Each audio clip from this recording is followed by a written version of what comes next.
gentlemen, please stand for the presentation of colors, our national anthem, and the pledge to the flag. Present the colors.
And now the national anthem by Dr. Randy Plunkett, United States Air Force, retired.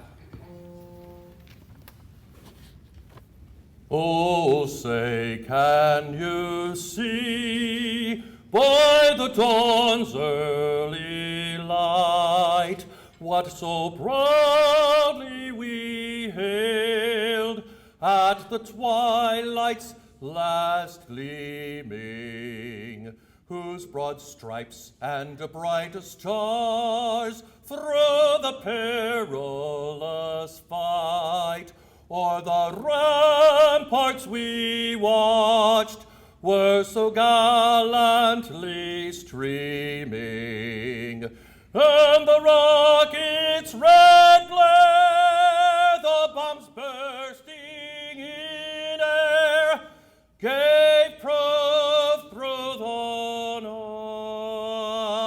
night that our flag was still there.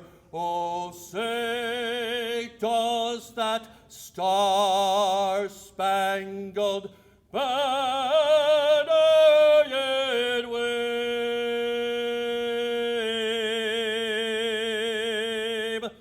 o'er the land of the free and the home of the brave?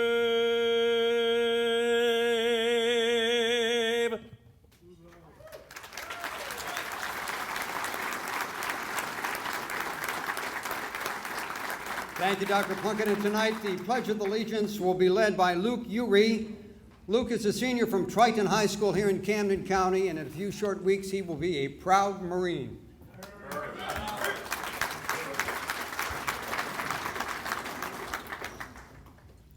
I pledge allegiance to the flag of the United States of America and to the republic for which it stands, one nation, under God, indivisible, with liberty and justice for all.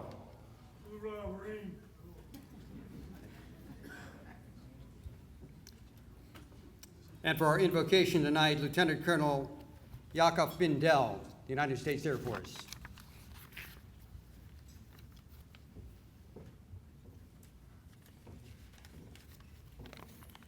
Let us pray.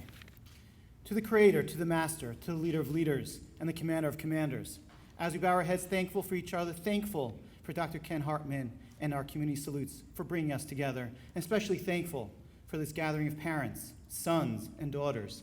Lord, it is a special night. Before we stand ready to support, help, and honor the newest military members, and for the sake of the airman, for the sake of the soldier, for the sake of the Marine, and for the sake of the sailor, let us be your messenger. Let us support those who have raised the right hand to serve our nation faithfully. Lord, for motivation, determination, and perseverance, may an orderly unit of soldiers and airmen come to be, with understanding, wisdom, and clarity. Guide and lead into the future the newest sailors and Marines, and let them make history. And so we ask you, the Leader of Leaders and Commander of Commanders, bless today. Let the important work of these newest service members bear fruit in its season, as it says in Psalms 1:3. May our sons and daughters be like a tree planted by streams of water, which yields its fruit in season, and whose leaf does not wither. Whatever they do prospers. Amen. Seats. I never got to say that in the Army. Welcome, welcome everyone. This is in fact the largest assemblage we've had here in the past 10 years. And this is the 10th anniversary of our community salute. So,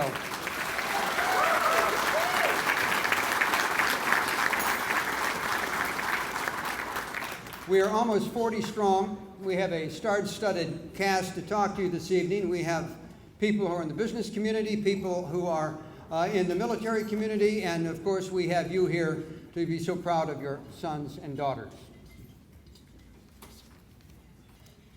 Now, there are some ground rules tonight because, quite frankly, we have 10 pounds to put in a 2-pound bag.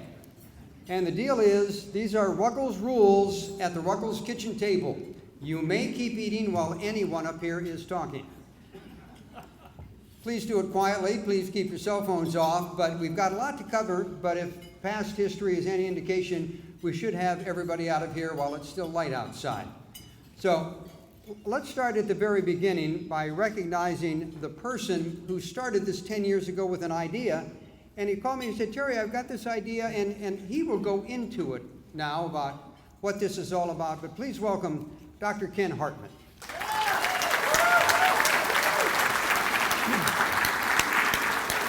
Thank you. Thank you.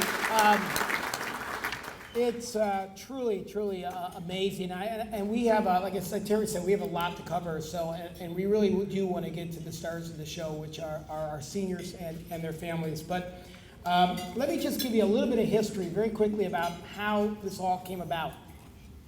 In 2009, in a moment of weakness, I agreed to serve on our school board in Cherry Hill, New Jersey. It's a whole other story in and of itself.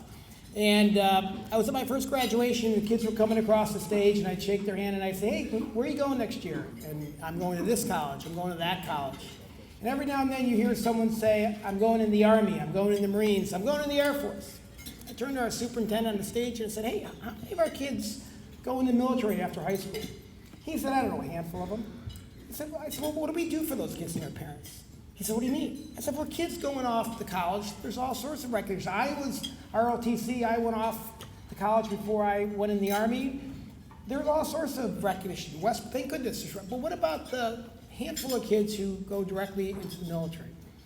He said, well, we don't do anything nobody does. And I thought that can't be true. That must be kind of a Cherry Hill thing. But when I looked around my community, he was right. No one in our county, no one in our state, no one in our region.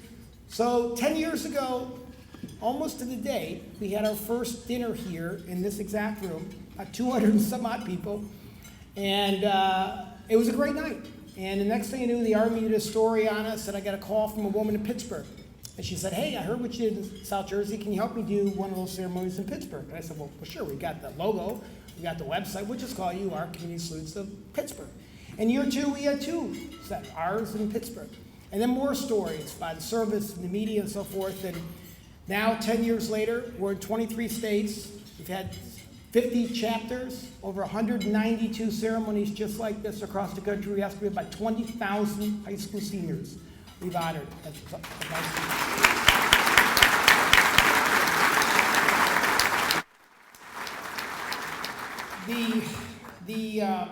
including a very special ceremony that I'll be talking about a little later on that just came on our radar out in Los Angeles. And I'll share with you a little afterwards about that ceremony that we're planning on the 30th of May out in LA, in a little town called Pico Rivera. But tonight, we're going to do a couple first. One is we're going to, for the first time, live stream this through our Facebook page. And on your table, you have information if you want to text your family members, your friends, your counselors, your teachers, and say, watch it live. You can see it through our Facebook. All the services are also streaming it through their Facebook. We're told that potential audience of over 6 million people could be watching the ceremony tonight. So again, if you want that, please feel free to text away and send the instructions are on your table. We're also going to do something different tonight. We're going to show you 3 videos from 3 of our chapters, one in Detroit, one and 2 in Texas, that they produce. They're volunteers. We're all volunteers, but their volunteers produced it, and we're going to share those with you. So it is truly a night of first, even though we've been doing this now for 10 years. This ceremony requires a lot of volunteers. It requires a lot of sponsors to pay for it. And I could spend all night long introducing everybody at this head table or everybody in the audience that made that person, but I know they would not want me to do that because they know it's all about you, the seniors out there from Camden County who are going into the military. But I would like to at least recognize a few people, or groups of people, I should say. Could I ask all the seniors in the room, all the seniors who are going to the military, if you could just please stand. Seniors.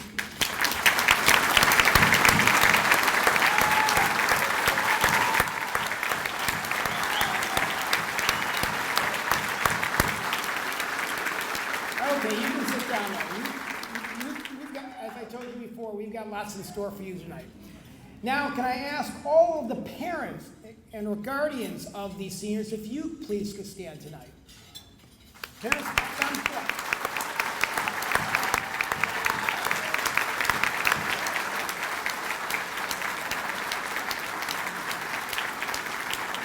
Thank you. And lastly, I'd like to talk to the veterans. If I could ask all of and any of our World War II veterans, could you please stand tonight? Our World War II veterans.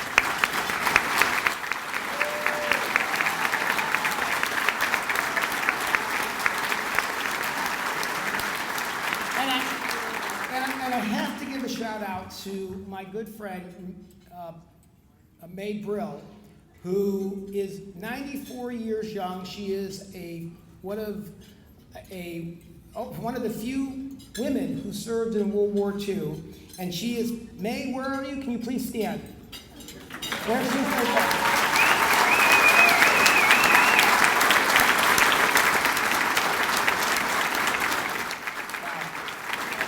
Trust me, if you get a chance to talk to Mae, because she's maybe 94 years young, but I guarantee it, you'll think she's 25, because she is a good person.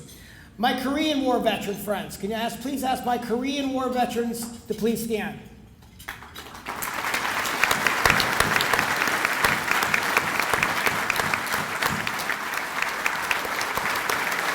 Thank you.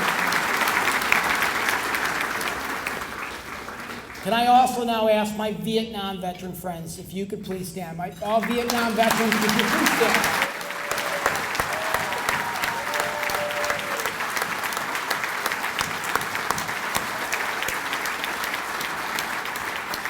One of those veterans in the audience, I think I say without reservations, probably the veteran of all veterans, and that would be my friend Joe Griffiths. Where is Joe? Joe, could you please stand? Joe Griffiths? Thank you, Joe, for all you do for veterans in this state. And now, did I miss any Cold War veterans, any other veterans that are in the audience? If you could please stand. Other veterans that Persian Gulf veterans, and Iraq veterans, and Cold War veterans, please stand.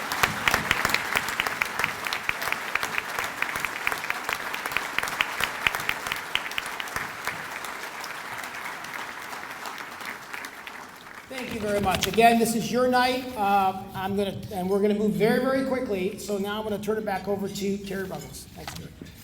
All right, don't sit down, don't sit down. All right, we're giving out a lot of awards tonight, but this night wouldn't happen if it weren't for Ken. So Ken, after 10 years, we have an award for you, just for everything you've done in starting this and getting this going, in having this domino effect all across the country for people who care about people who serve. So for Dr. Ken Hartman, an appreciation for the dedication to our community salutes. And for your wife, we have Marty some roses for you. So there we go. Or some flowers.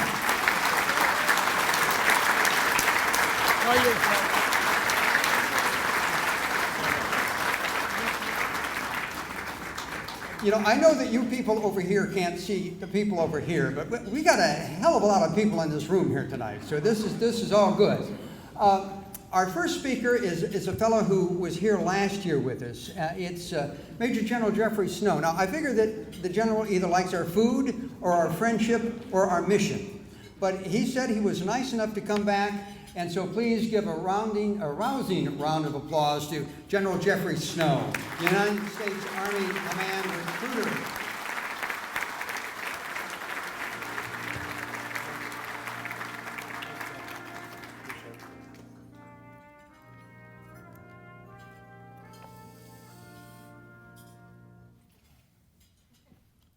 Guess that means I can speak now.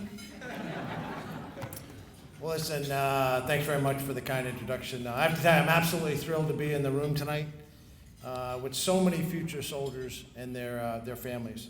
It's been several decades since I've been in your shoes, but I have to tell you, I remember it clearly. You know, at age 17, I was recruited to play hockey at West Point. Figured I'd play hockey, put in my 5 years, and after graduation, never looked back. Candidly, if you had told me then, 39 years later, I'd still be in uniform, I would have told you, you are nuts, okay? But something unexpected happened, and I want to tell you a little story. I fell in love with our mission, and I fell in love with the people who serve.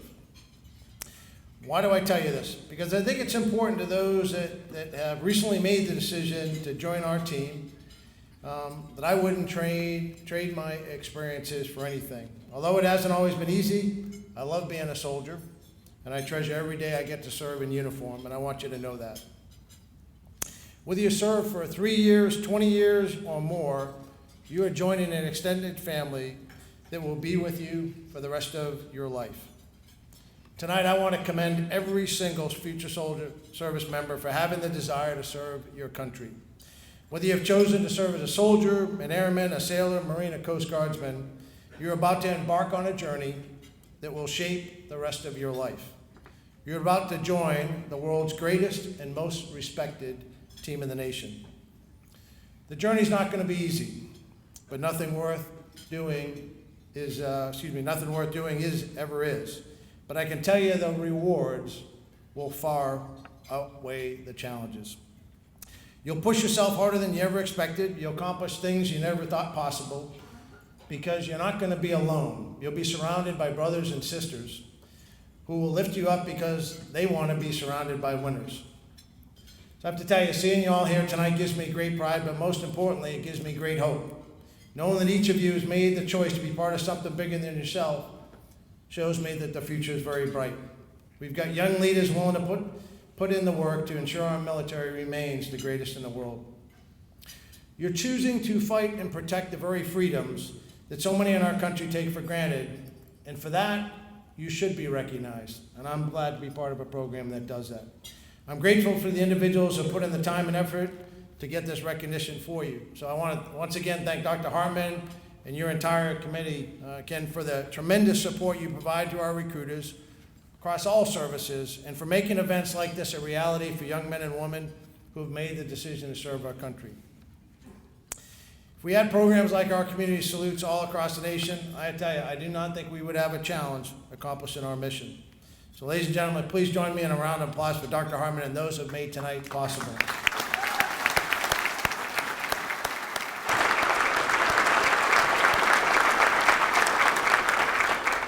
Of course, our military would not be what it is today without the love and the support of our service members, family, and friends. So I want to also say thanks to all the parents, grandparents, siblings, and friends that are here tonight. Your loved one has a lot of hard work ahead, and your love and support will be huge motivators in those really tough moments. And as part of the 29% of the youth who qualify to join the military, your loved ones are amongst the best our country has to offer. In the United States military, they will only get better. They will quickly learn the emphasis our military places on leader development and education. Unfortunately, many still think that joining the military means they've got to give up their academic pursuits. Nothing could be further from the truth. In our military, you never stop learning and improving yourself.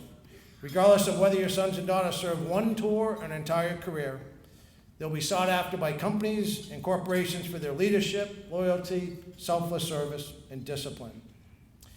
While some here tonight may be the first in the family to serve, I know there are many that were inspired by past generations of service. So to our veterans, and I won't ask you to stand because I know we just asked you to do that, but I do want to say thank you for your service and your efforts to build the finest military in the history of the world. Ladies and gentlemen, let's give the veterans another round of applause.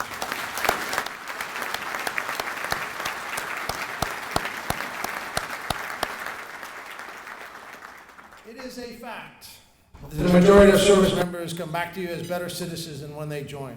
Many are truly committed to a life of service, whether in or out of uniform, and that is clearly reflected by the veterans in the room tonight.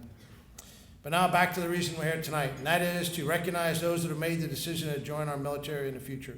And I'd like to just pass on a couple of thoughts, and I think you'll see that although we maybe don't synchronize the messages, I think you'll find there's a consistency in this message. I just got the privilege of being the first one up. So 5 quick points for you, pointers. So number 1, listen, take it one day at a time and just do your best. If you've got a positive attitude and a willingness to learn, there will be somebody there to help you. Number 2, listen to your non-commissioned officers. Candidly, it's a real privilege for me. I'm sitting next to the Sergeant Major of the Army tonight. But I got to tell you, if it were not for the non-commissioned officers I've worked with and for, candidly, ladies and gentlemen, I would not be standing at the podium tonight. So listen to your non-commissioned officers. 3, even after your initial training, continue to learn about your chosen profession and continue your education. Read. It'll make you a better leader. 4th point, take care of the people that you work for, and they will take care of you. We all want to be liked, but it's more important that we're respected by subordinates, peers, and superiors. And last but not least, email or text home often. Now, as an old guy, I wanted to say right, but I know better. But in all seriousness, if you want to make your parents happy, really happy, and I say this as the father of 3, write them a letter. It's better than any Christmas or birthday gift you could send them. Okay, so keep in touch. So ladies and gentlemen, let's give these young men and women another round of applause for making the decision to serve.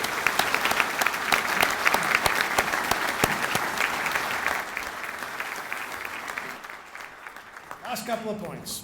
And I firmly believe this, and I tell my staff and my subordinate leaders all the time.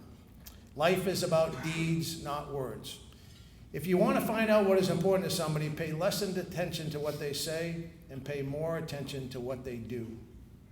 You are all showing your commitment to our nation by what you are doing much more than what you are saying. So thank you for committing the next few years of your lives to serving our country. You are our future, and I wish you all the very best of luck. Thank you very much.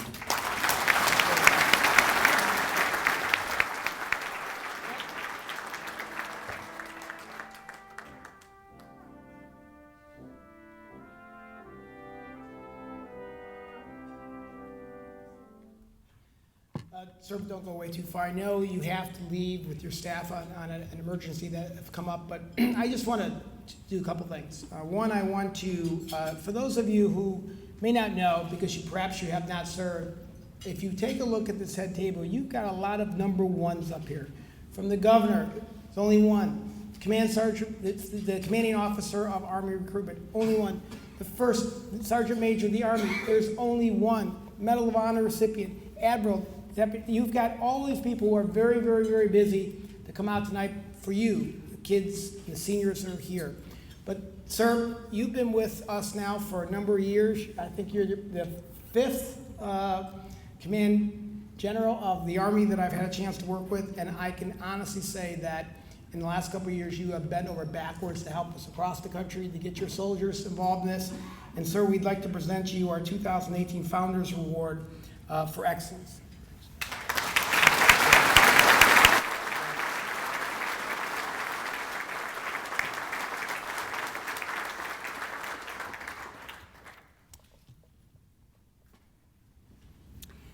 I don't know about you, I'm a student of history, and we live in a great place to be a student of history. I mean, this is Philadelphia. It all started here, and we're in part of this megalopolis from Boston to Philadelphia to Baltimore down to Washington, D.C.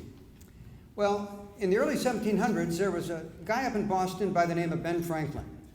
At 17 years old, he came to Philadelphia. Played ahead a couple hundred years, and a few years ago, there's this guy in Boston at Harvard who came to Philadelphia to go to the Wharton School. His name was Phil Murphy. And I don't know what happened to the Franklin kid, but Phil Murphy went on to get his MBA at Wharton, worked for Goldman Sachs. In 2009, he was appointed ambassador to Germany. He's involved in all kinds of civic organizations and philanthropic work. He's the 56th governor of our Garden State. And maybe he would tell you the most important job in his 60 years has been being a parent and a husband. But please welcome, this is the first time we've had a governor come to be with us, and Governor Murphy, we're very happy to have you here tonight.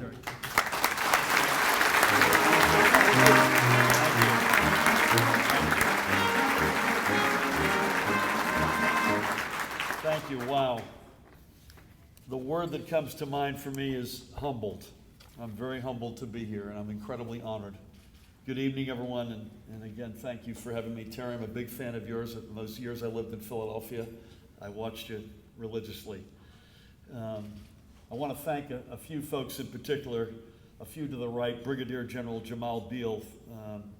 I'm honored to have Jamal in our cabinet and to work alongside him to create a fairer and stronger New Jersey that we know we can and must be. To Dr. Kenneth Hartman and the members of the board of our Community Salutes South Jersey, thank you so much for your invitation to join you this evening, and thank you, far more importantly, for the decade of service you've provided to ensure recognition of the young men and women who will be entering our military. Cannot thank you enough.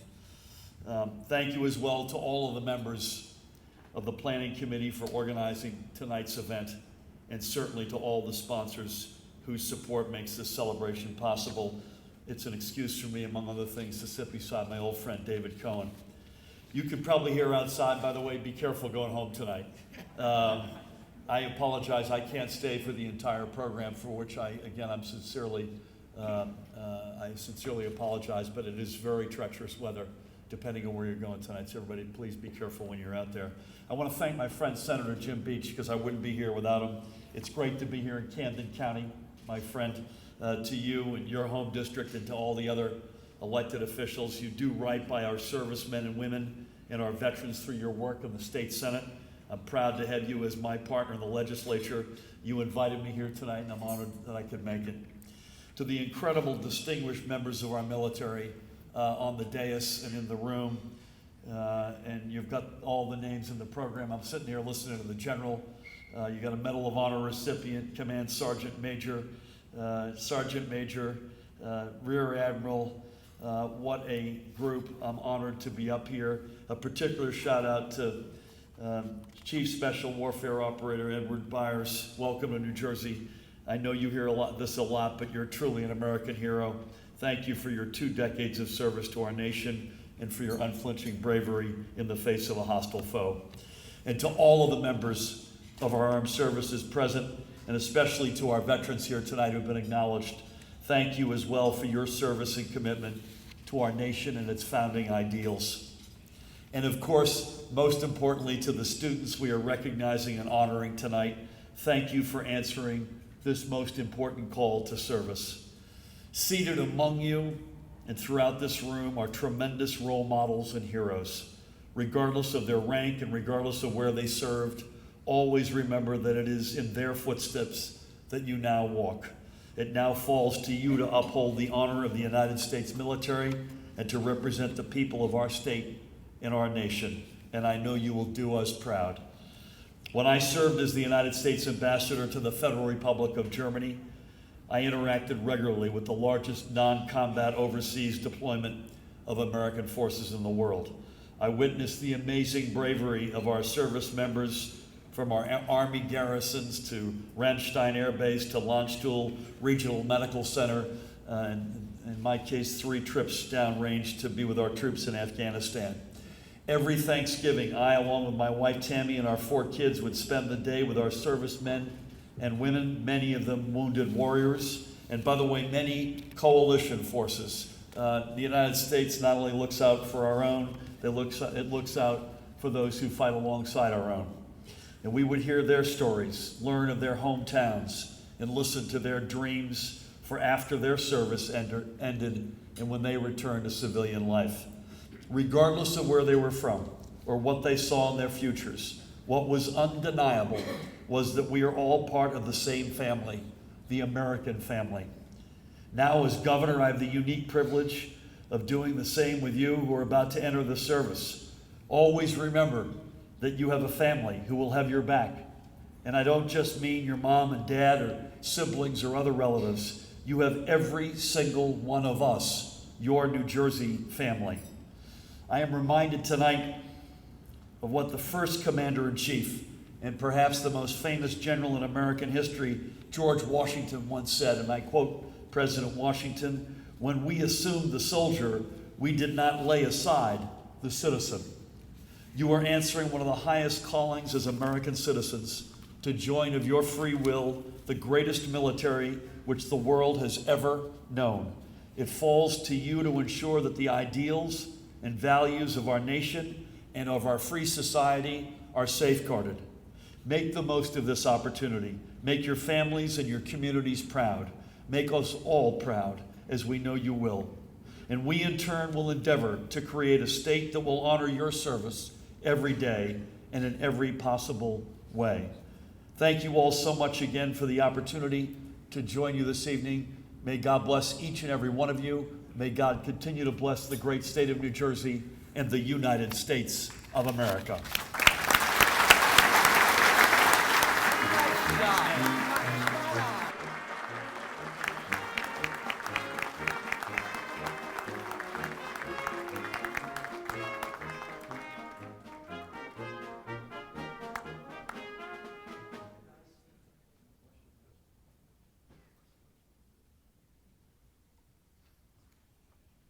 I've learned you don't hurry a governor off a stage. No.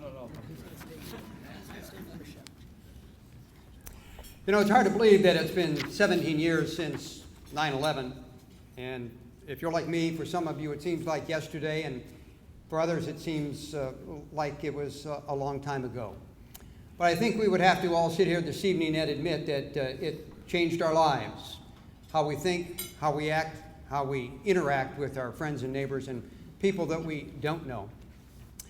When 9/11 happened, I was sitting in the NBC 10 newsroom, and when the first tower went down, I was in a car and on my way up the Garden State Parkway.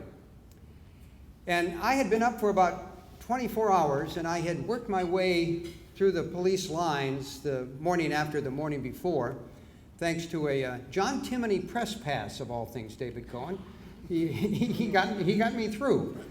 So I had this press pass from John Timoney, and I get Timoney being the former assistant commissioner in New York City, but he was a police commissioner in Philadelphia, and I had his name on my press pass.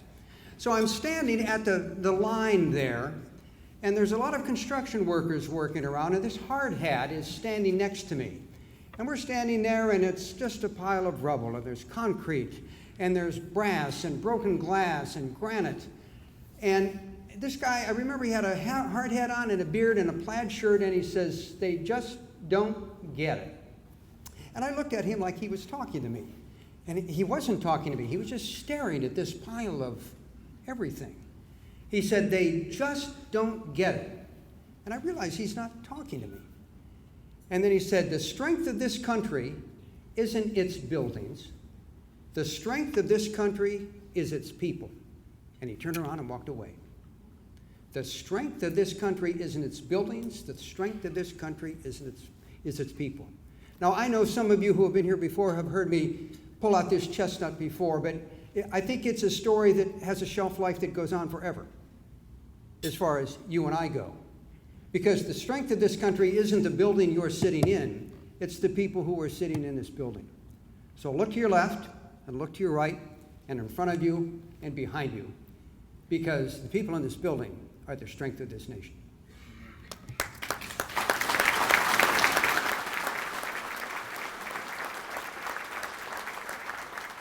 I'd like you to meet one of those strengths now. And a year ago today, or a year ago about this time, Madison Sturgis was sitting here thinking about graduating from Audubon High School.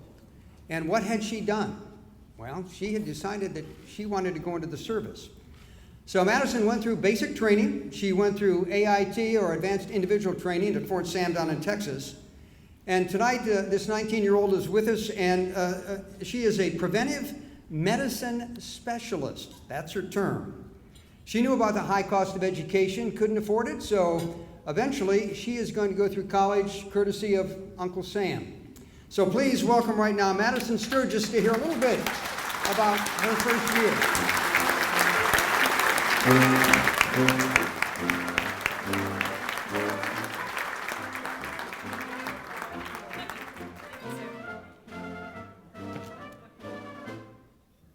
right, good evening. I'm Private Sturgis, and I'd like to start out by saying thank you to everyone who helped coordinate this event tonight. 1 year ago, I was sitting right at the table right over there, going through the same emotions you all are going through right now. I was nervous, excited, very, very scared, but definitely very excited to see where this journey would take me. And I'm sure you all had the moment of, what in the world did I just do? And if not, that time will come. But I can assure you that you just joined, but not only joined, but committed yourself to the greatest team in the world, the U.S. military. Moms and dads, I know this is a very hard and exciting time for you as well. There wasn't a day that went by that I didn't see the glassy coat over my mom's eyes after I told her I want to join the Army. And I guarantee you they're the same way right now, including the rest of my family. But let me assure you that your baby is in great hands. They're about to go through the greatest 9-week training program to turn each one of them into the best soldier that they can be, known as basic combat training. And let me settle your nerves on that one too. If I can go back and do it all again, I definitely would. Actually, if there's anyone out there that can do that, I'd take that back. While at your stay, you'll see how strong you truly are, more than you can even imagine, and I encourage each one of you to impress yourself along the way. You'll be molded and formed into the words of the Soldier Creed and instilled in your everyday lifestyle. But besides all of that, you will have fun, as crazy as that sounds. From learning how to throw grenades, qualify on an M16 rifle, confidence courses, to the awesome birthday parties. Thank you, Mom, for the great balloon card and decorated envelope. I truly loved it, for about 3 hours. You'll face struggles and have times where you feel you can't make it, but those are the times that are going to make you stronger and allow you to find the reason why you enlisted. For me, I made it to see the look on my parents' faces. The look of pride and honor of knowing that they raised a United States soldier. After your 9 weeks, you'll be sent to AIT, which is basically an accelerated college class. Mine was 17 weeks long, where I learned everything that there is to be a 68 Sierra preventive medicine specialist. This is the jack of all trades when it comes to public health, from entomology, industrial health, wastewater treatment, food safety, disease and infections, and waste management.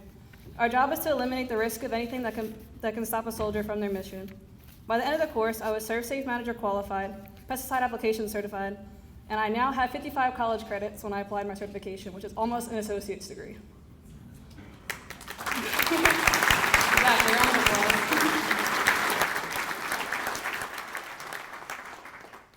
About halfway through my AIT, I found out my duty station was going to be Aberdeen Proving Ground in Maryland, which is actually only an hour away from my home.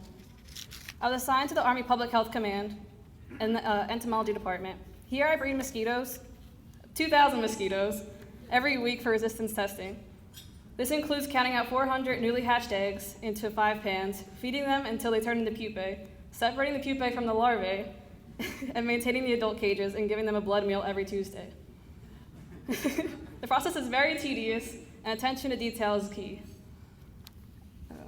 We also breed cockroaches and store product pests for testing, and soon we'll be opening a new lab for pesticide resistance testing. I never thought last year that 10 months out of high school, I'd be so far ahead of my peers and working in a lab with so many smart entomologists. Also, I'll be starting college online to further my goals of becoming a doctor. I'd like to thank everyone again for allowing me to share my story here tonight, and the family and friends for the never-ending support. And our community salutes for the never-ending support as well. And congratulations, future soldiers. God bless.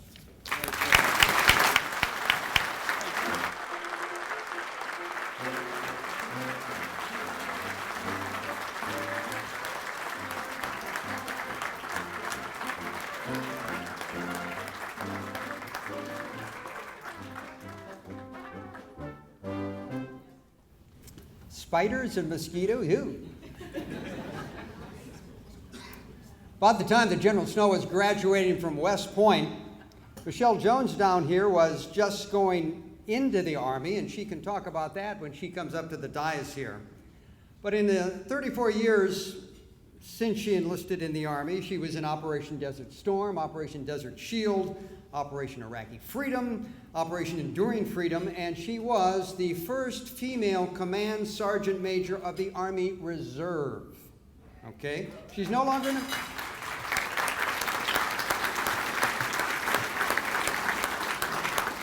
She's no longer in the military, but she spends her days now taking care of her kids and being a motivational speaker, speaking to young people, not only in this country, but all over the world about how to be the best that you can be. So please strap onto your seats, hold on, because here comes former Sergeant Major Michelle Jones.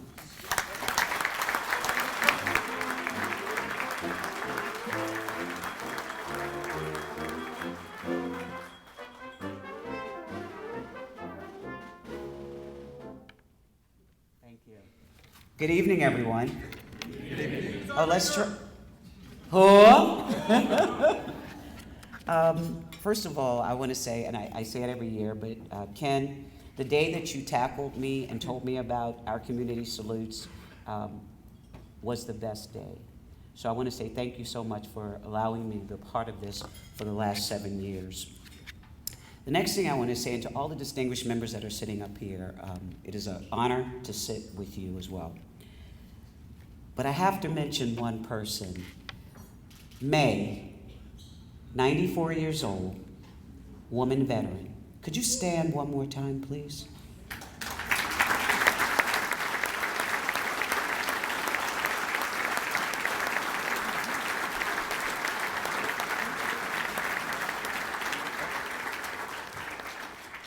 I would be remiss if I did not say, and this is to you, May, for everything that you did to make me possible and every other woman that ever serves and continues to serve, thank you so very much. Because of the things that you did, women, opportunities for any career field are now open to women. And if you're wondering why I'm just harping on women for a moment, the one unique thing about a woman's military service, every woman that has ever served in the military volunteered. There was never a draft for women. So I have to say that, and May, thank you from the bottom of my heart. Thank you.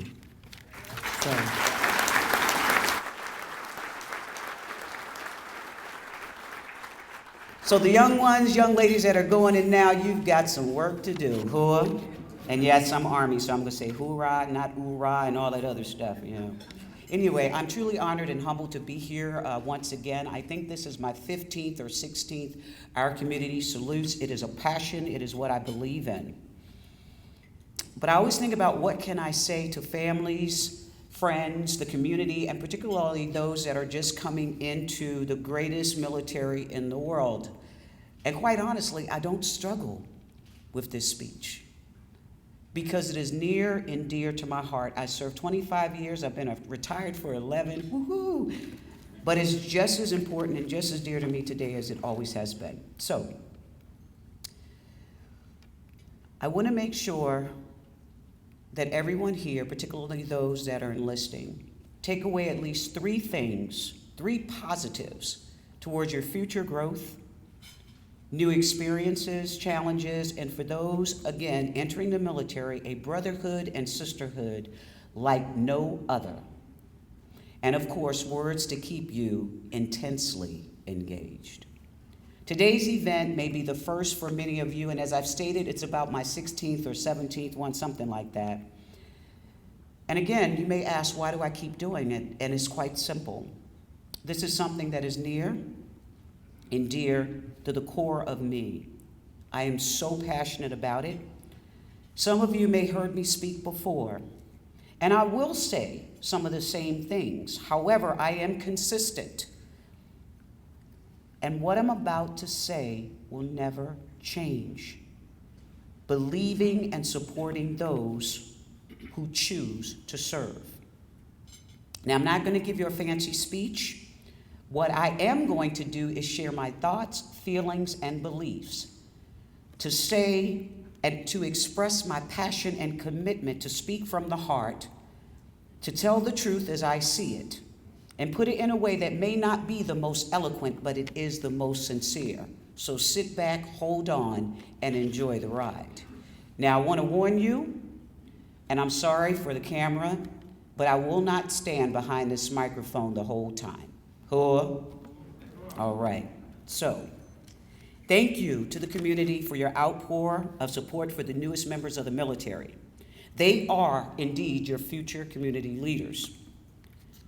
All will return with new professional skills, life skills, a commitment to others, and contributing members of your community. You have made an investment with your time, and the return on that investment will grow exponentially. They will remember this send-off.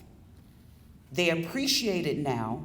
However, once they begin their training, they will realize how very special and unique this experience is, and they will not forget it.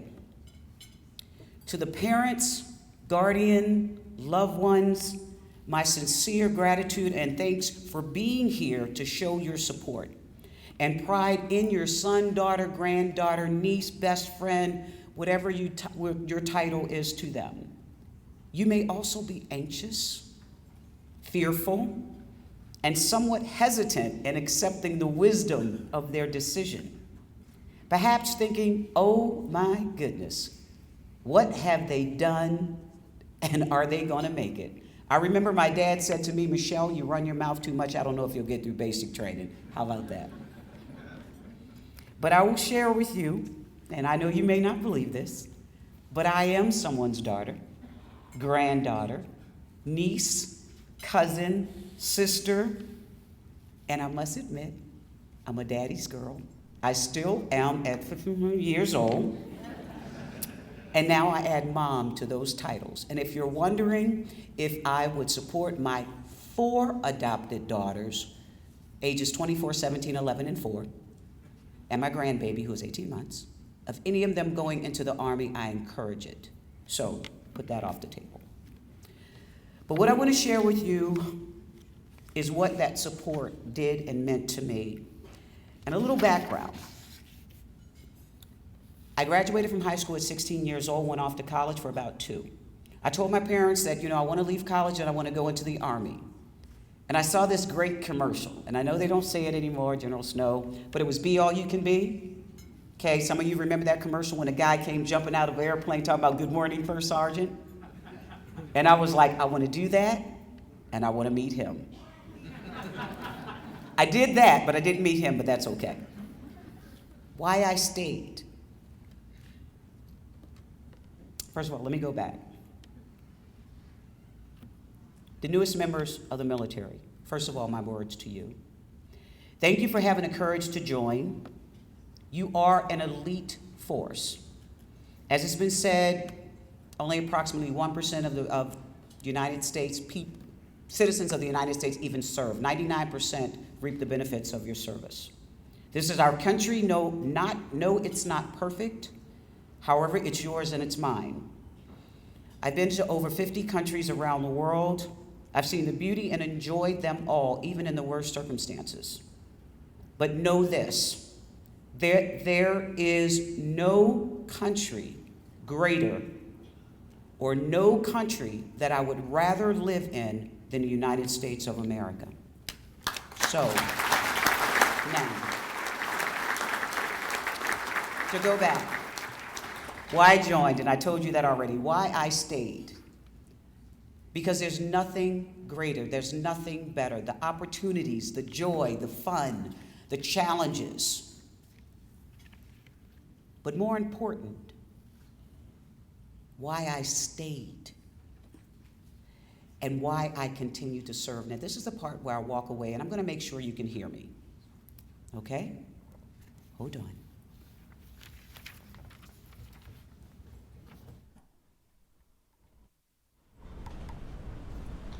Can you hear me?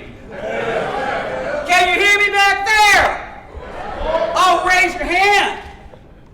Oh, no, I don't see it. Thank you. Can you hear me over here? All right, so why did I stay? Why did I serve? Everyone has a reason why they joined. Everyone will have a reason why they stay. But I want you to understand why it's so important to continue to support your young one. And for those that are joining, this is what you have to remember on the toughest days. 3 things, 3 reasons, and in this order: God, country, and family. And let me explain.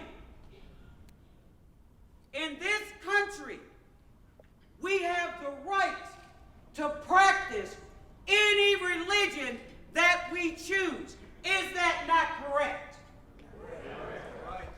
In this country, we have laws that aren't afforded everywhere around the world, and rights that aren't afforded everywhere around the world. For example, the right to vote, the right to bear arms. If you mess up, the right to remain silent. For our families, they have the right to live in any community that they choose to. As parents, we have the right to educate our children in the way in which we want. Public school, private school, at-home schooling. Serving as a member of the military is the only job in the world that protects those rights. Is that not correct? No. So every day, any day, if anyone challenges you, why did your loved one join? You tell them that. And for the young men and women, when it's a hard day, when you don't understand, when you're waiting around, you remember why it is critical that you continue to push through, because your country is counting on you. I'm going to say clear so everyone, all services can join. Clear? Clear? Clear? All right, now I run over here, and I can still run in 6-inch heels. How about that? So,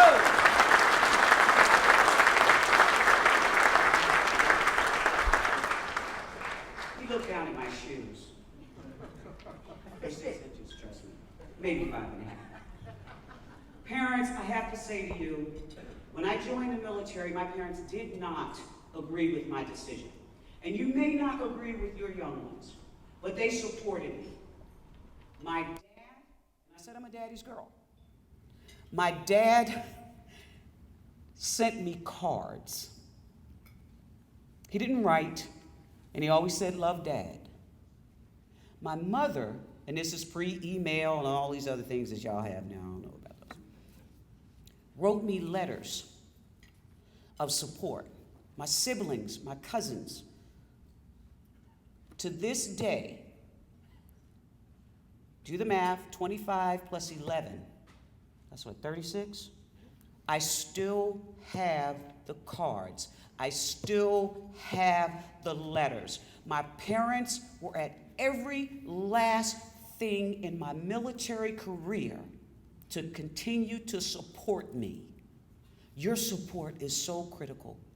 When their heart is heavy, they're going to think about your love and your support. So never, ever stop, no matter how big they get in the Army. Right, Sergeant Major? Oh, okay. So, whether you stay 33 years, my ask of you, leave it better than you found it, as we like to say. Don't get caught up in a title or rank for yourself. Do your respectful thing now. But don't get caught up in a title or rank. I've had more titles than I can shake a stick at. The one I like the most is Command Sergeant Major, retired. The one that warms my heart is Mommy. But the one that I am most proud of is Veteran. Become a member of the GSD Club, and that's Get Stuff done. You can use another word for the S, but I'm gonna be nice tonight. Do train hard. Do conquer and control your fears. Do better than you ever thought that you could. Do make your loved ones proud. Do be a mentor and a role model. Do realize it's not easy. Do take advantage of every opportunity. Teach your team. Learn to follow. Lead to learning. And do love your country. And oh, by the way, do us all proud. Always remember, it's not about you, it's about who you serve, your unit, your team, and your country. I want to take 1 minute to read a friend gave this to me, and it's titled Civilian Friends versus Veteran Friends. I'm not the author. But as you go through your journey in the military, remember this. Civilian friends get upset if you've been too busy to talk to them for a week. Military/veteran friends are glad to see you after years and will happily carry on the same conversation you were having the last time you met. Civilian friends have never seen you cry. Veteran or military friends have cried with you. Civilian friends know a few things about you. Your military friends and veteran friends could write a book about direct quotes from you. Civilian friends will leave you behind if that's what the crowd is doing. But your military and veteran friends will stand by you no matter what the crowd does. Civilian friends are for a while. Military and veteran friends are for life. Civilian friends have shared a few experiences. Military friends and veteran friends have shared a lifetime of experiences no civilian could ever imagine. A veteran, a military person, whether active, reserve, retired, National Guard, or anyone that has served a hitch, is someone who at one point in their life wrote a blank check made payable to the United States of America for the amount of up to and including their life. As a veteran to a new military person, it is an honor to be in your company. Thank you for joining. Thank you for what you're about to do. The last thing I want to share with you is my life philosophy, it's my leadership philosophy, and it's something that gets me through every single day and allows me to continue to serve. And it's called the Bones Theory. And I know some of you have heard it. The Bones Theory, not the Jones Theory like my last name, but the Bones. 4 bones. First bone. Last time off the stage.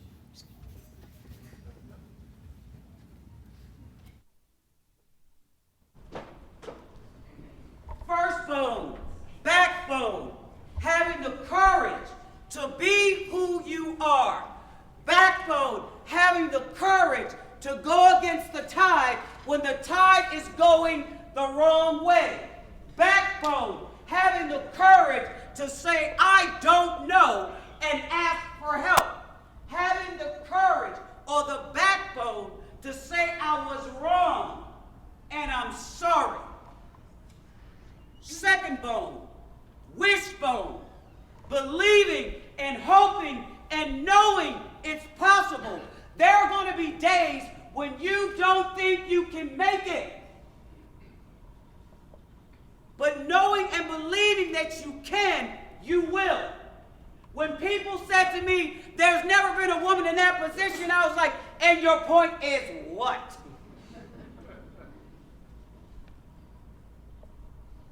Wishbone. Third bone. This bone you're going to pull out every time you get frustrated, you get angry, you get sad, and you get around, as I like to say still, around haters drinking haterade every day, being negative. Instead of getting mad, instead of getting even, instead of getting in trouble, laugh, let it go. Get another avenue of approach, go over it, under it, kick that obstacle out of the way, and giggle your way to funny bone, last bone, nothing. I mean, absolutely nothing happens if you don't get off your tailbone and make it happen. You can talk about it all day. This is what we should do. This is what we want to do. All these meetings and all this other stuff. Get off your tailbone and make it happen. So, here's your test. First bone. Backbone. Oh, y'all were trying that. This side sounded good. First bone. Backbone. Second bone. Wishbone. Third bone. Funny bone. Last bone. Tailbone. You get a go at this station. Thank you. All right.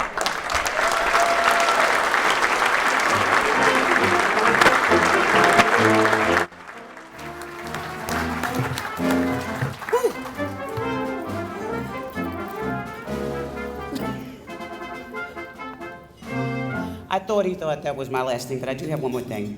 It's a visual. That was cute, though. Talked about 4 bones, and those of you that know this, don't you dare yell it out, but one bone is my favorite bone. Does anyone want to take a guess that does not know? Backbone, what else? From the table up here? Wishbone. Who said wishbone? Give him a round of applause. He's absolutely correct. Wishbone. In order to make a wish, you have to wand, and I have a wand. It's my very special wand, and it's pink. I'm retired, okay? The special thing about this wand, it has a mirror on the back. Whatever I wish for you is going to come back to me. So my wish for the newest members in joining the military is that you make the military everything that you thought it was. You make it better. You make your family proud. And you continue to grow in your new endeavor, and remember always why you serve. So that's my wish. This is my wand. Shh. Wishes do come true. Thank you. God bless you.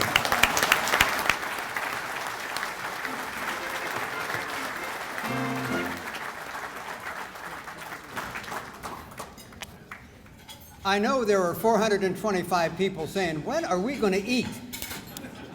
Well, we are going to serve here. The other thing I want to tell you is, and this is just trying to be full disclosure, we do try to keep Michelle off caffeine after noon. Just so that, well, you can understand. Ken mentioned that we had 3 videos that we want you to see. They're not very long videos, but let's take the first video now. And this is a look at an OCS program in Detroit, Michigan. So may I direct your attention to the screen, please. Those who say that we're in a time when there are no heroes, they just don't know where to look.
Now, what you just saw is a different animal in each different city that OCS is in.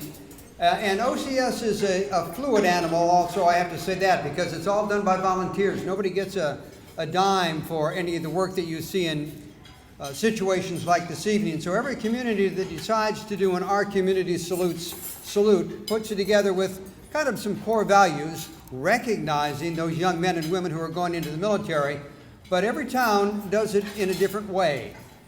So that's why we're showing you some of these things that we're seeing tonight, just so you can see how the rest of the country, and we go from coast to coast, do this. But again, it depends on volunteers. So we've had some years where there have been 3 or 4 years of OCS in St. Louis, for example, and then they go dark just because they don't have the volunteers to do it. So just something to think about when you see these things going on.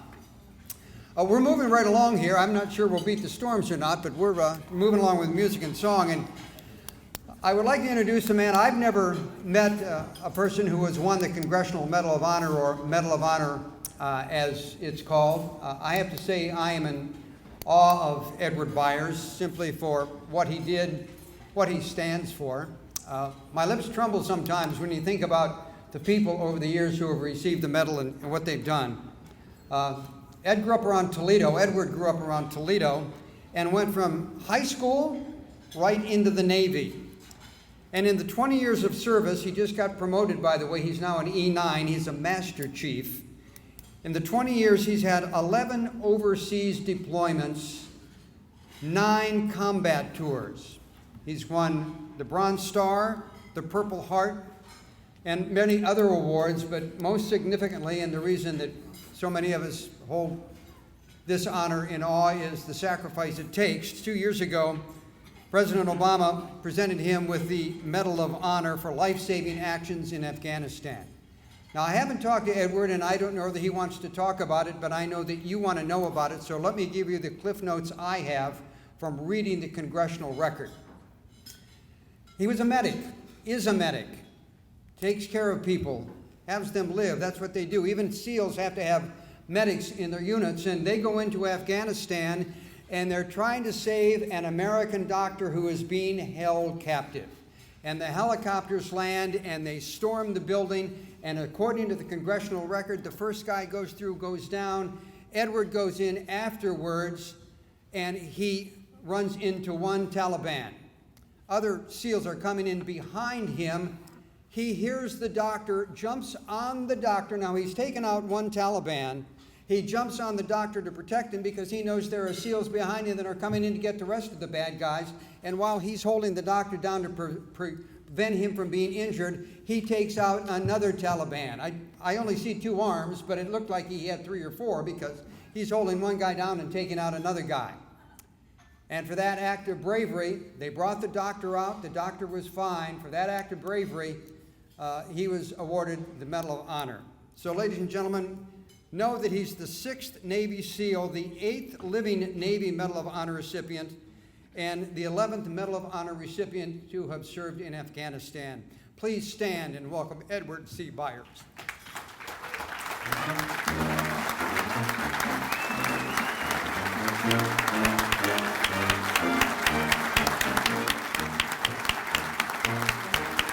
Thank you. Thank you. Please sit down, please. Thank you.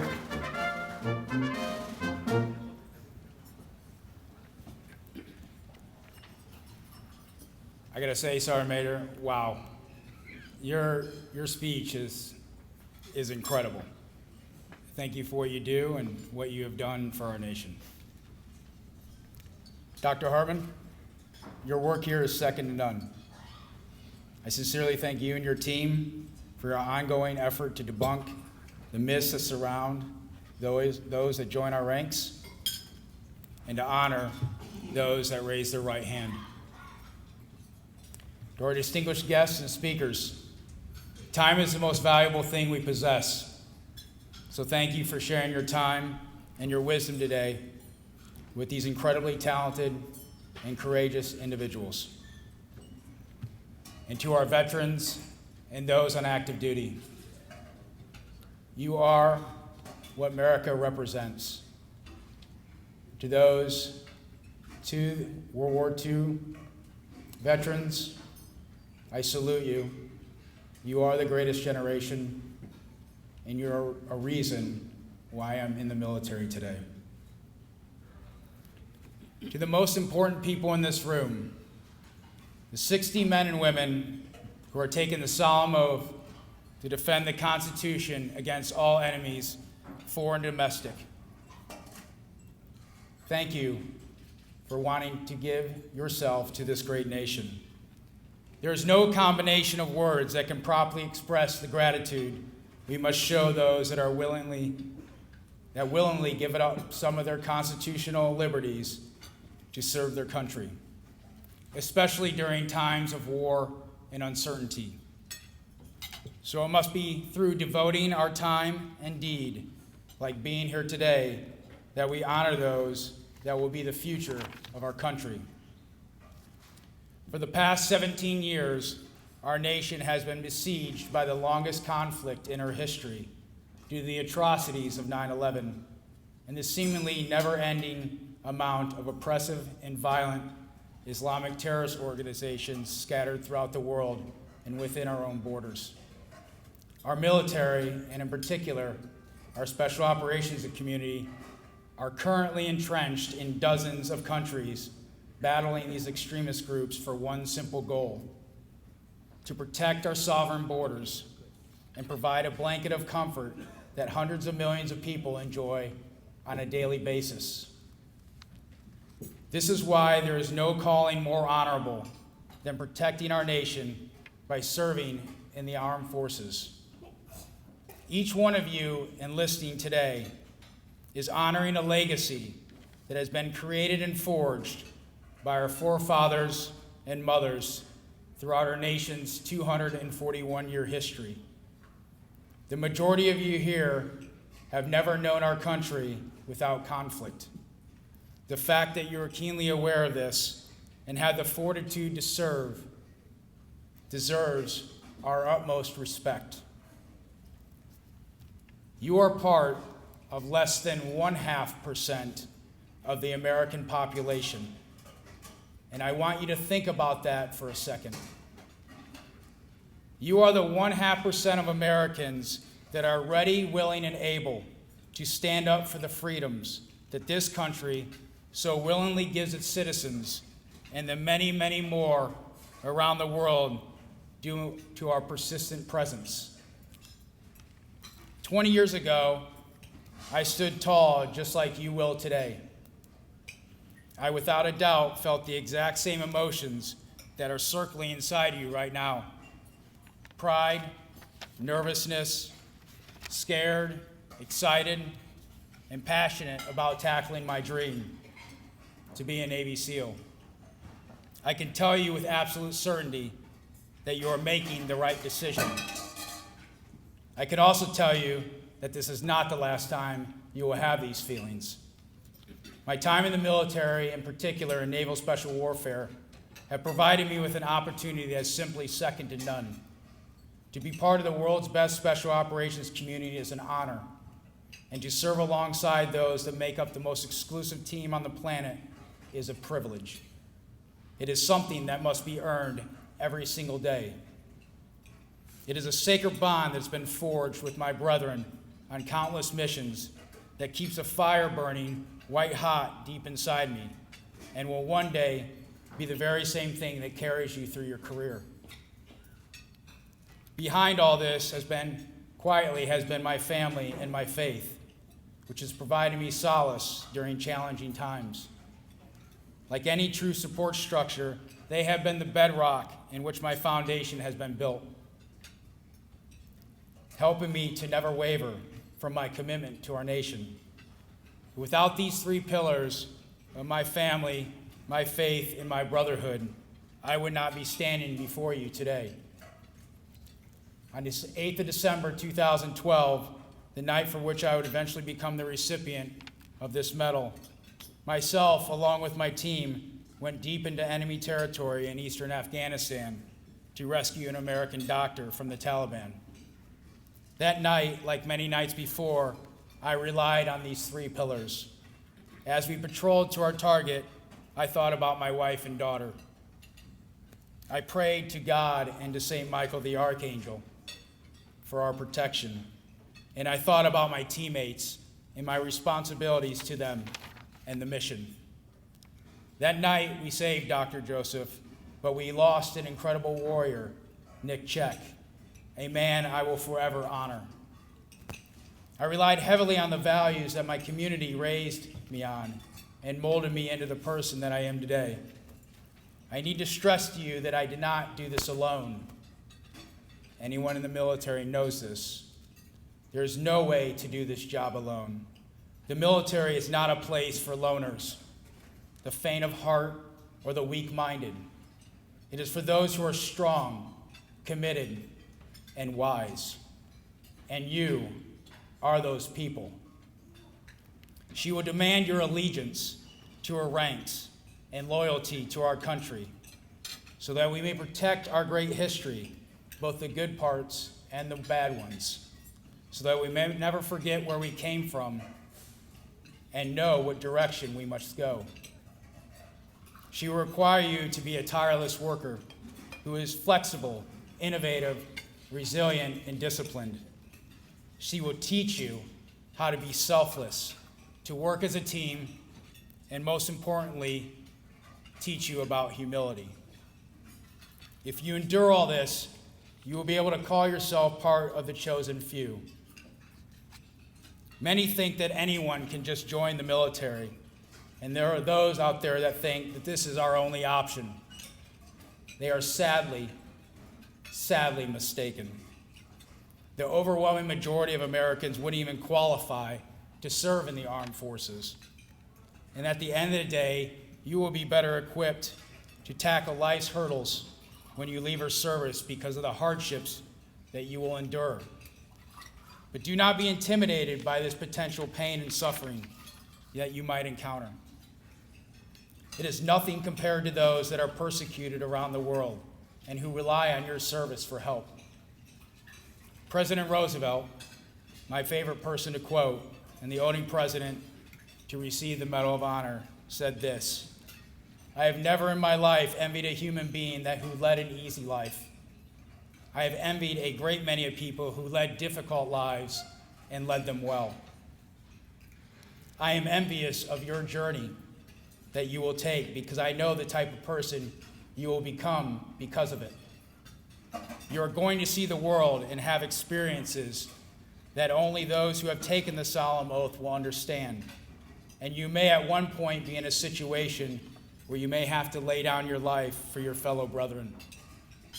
Do not fear this. Instead, let this be your sacred duty and attack it with aggression and love.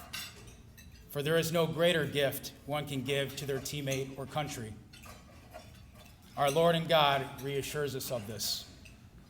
In the end, if that's your destiny, you will be etched into history as a true hero, and we will always remember you by holding memorials and toasting your names, just like my teammates, friends, and brothers, Clark Schwedler, the men of Extortion 17, and Nick Check. It is situations like these that we will look back 50 years from now, and you will smile with pride when you tell your grandkids about what you did in the military, how those you served with impacted you, and what this nation means to you. You are part of the next generation, and myself and everyone in this nation and in this room are relying on you to keep and improve our way of life. You are the ones that will inspire the world. I encourage you to continuously challenge yourself. If you're thinking about doing something, do it. Don't wait. Be bold in your plans and actions. You only have one life.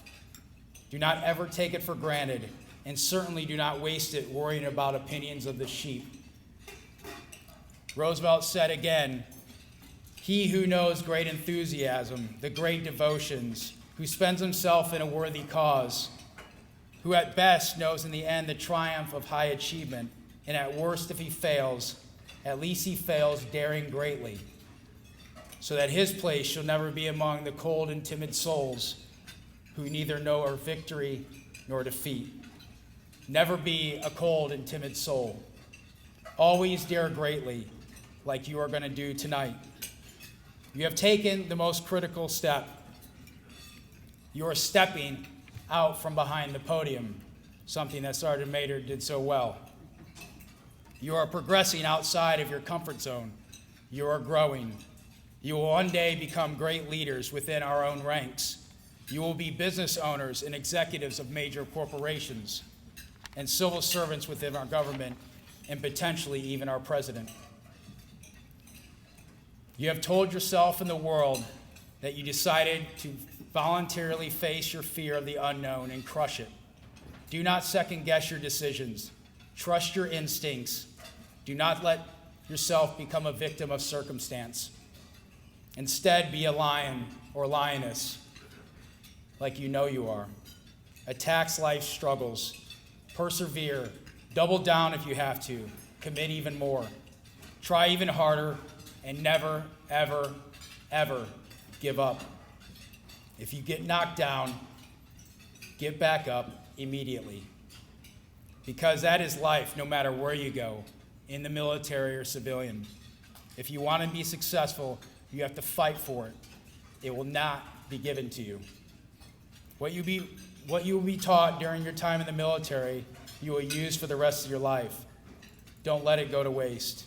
Never forget about where you came from, and always keep in mind that true leaders serve. Remember, you're not alone in this journey.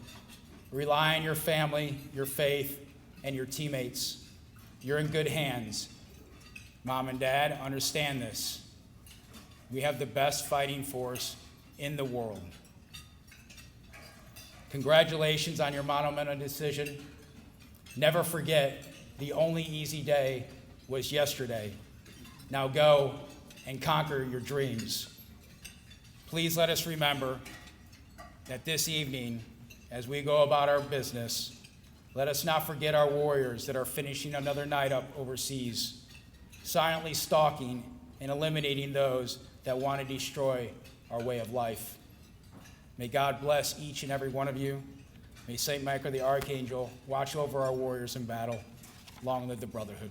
Here, I want to introduce Carol Eckert. She's actually a retired brigadier general. She's been with us before, and she works for Comcast. She served in the Army, the National Guard, and the Army Reserve. She spent 15 months in Iraq. She's got a bachelor's degree, 2 master's degrees, and a PhD. In 2016, Philadelphia Business Journal named her one of their veterans of influence in the country. And the Hill Vets placed her in the list of the top 100 most influential veterans in America. So for a speech before a speech, please welcome Carol Eckert.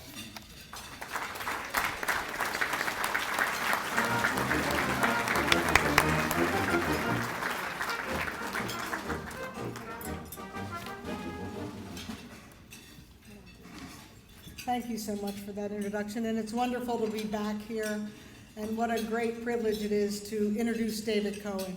I've been in just about every position I see out there. I was the young 17-year-old who joined the military.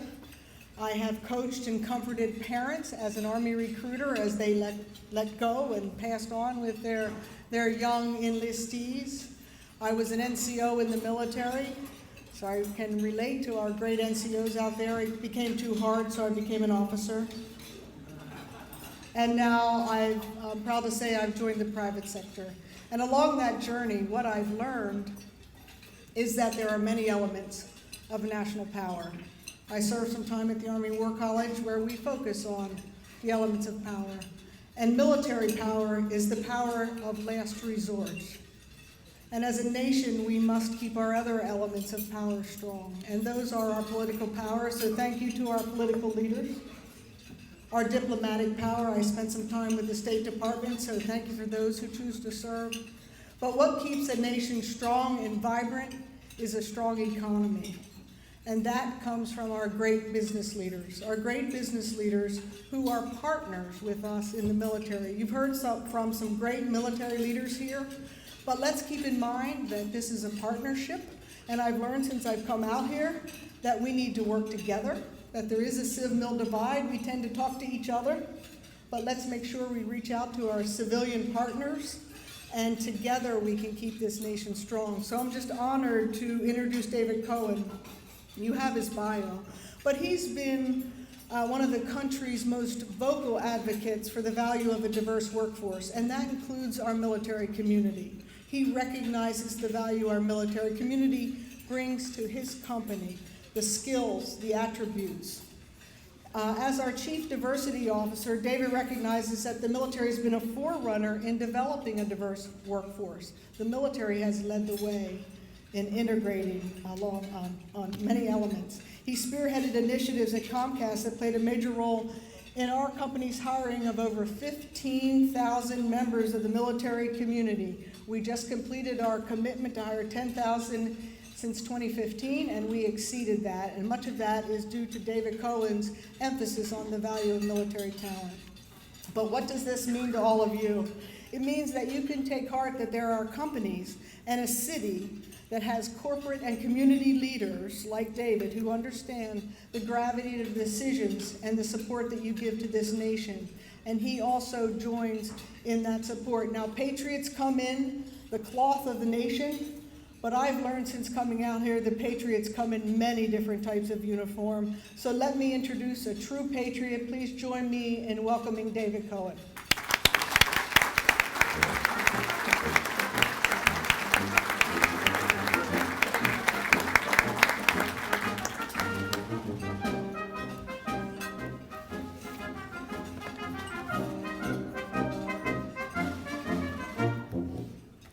So thanks very much, Carol. Good evening, everyone.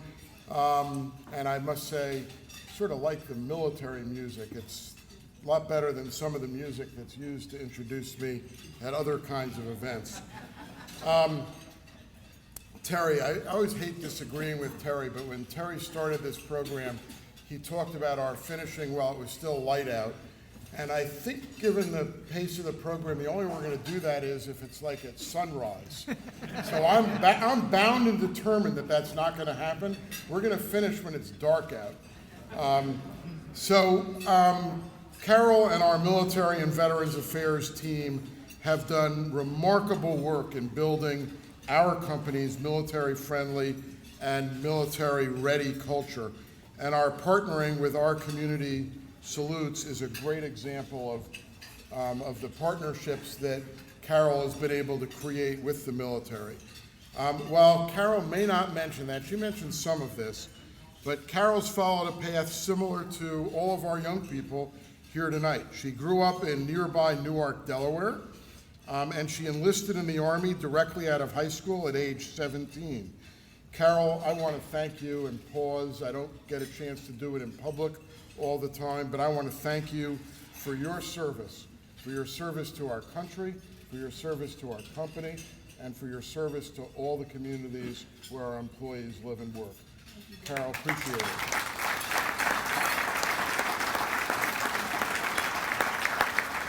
So on behalf of Comcast NBC Universal, it's my honor to be here this evening. I recognize that I think the governor and I are your two token civilians. But I think as Carol said it, that sends a signal because as a country, we couldn't survive without the military and without the service that our young people are about to deliver. But in this day and age, we need the civilians, the private sector, to continue to enable the country to grow and to help respect our veterans when they finish their service. So I'm proud to be here, and I know the governor was proud to be here as well.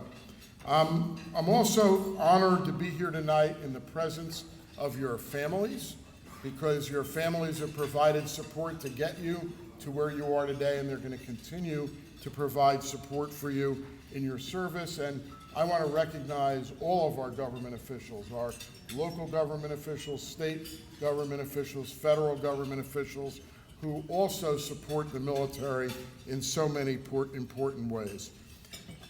Of course, I'd like to recognize Dr. Ken Hartman, whose tireless work has built our community salutes into a nationwide movement. I've known Ken for a long time. I came in and I asked him, now remind me how you got from Drexel University to here. We're gonna have lunch someday for him to explain that to me. But I think I speak for everyone here this evening in thanking you, Ken, for your dedication to service and recognizing those who choose this critical path. So thank you, Ken Hartman.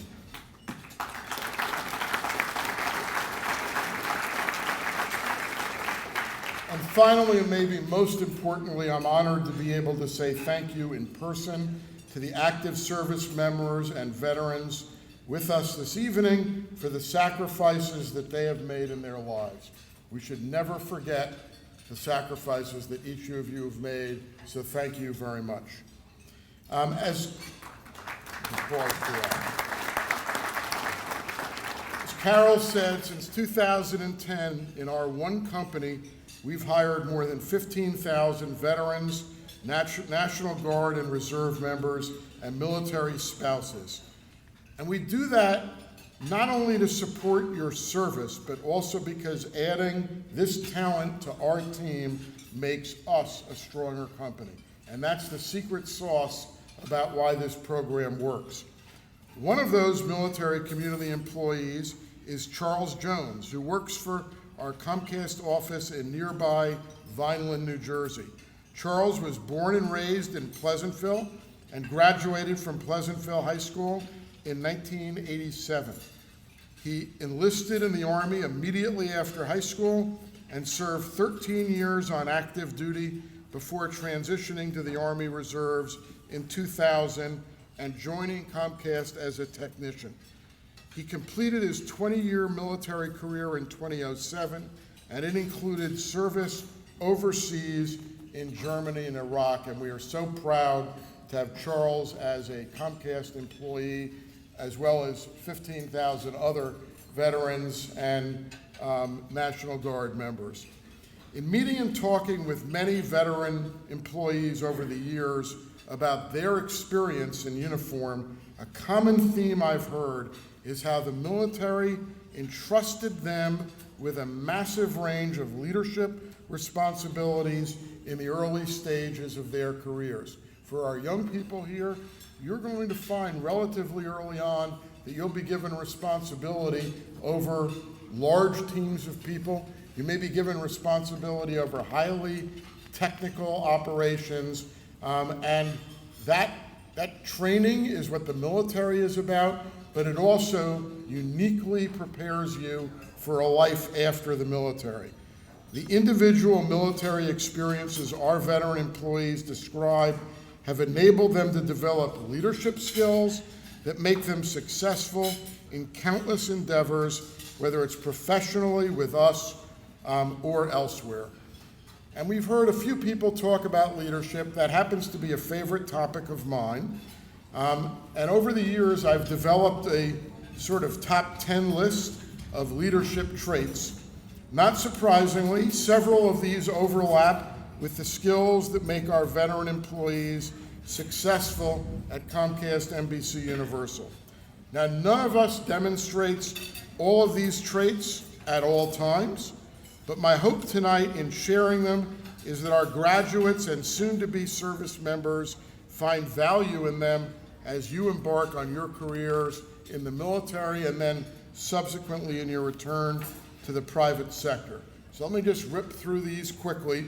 They're not in the order of priority, but the number one leadership trait I'm going to mention tonight is humility, being able to admit when you're wrong and being able to utter the words, "I don't know," without flinching.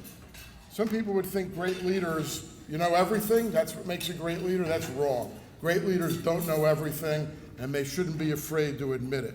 My number two trait is a sense of humor. It will get you a lot further than a sense of importance.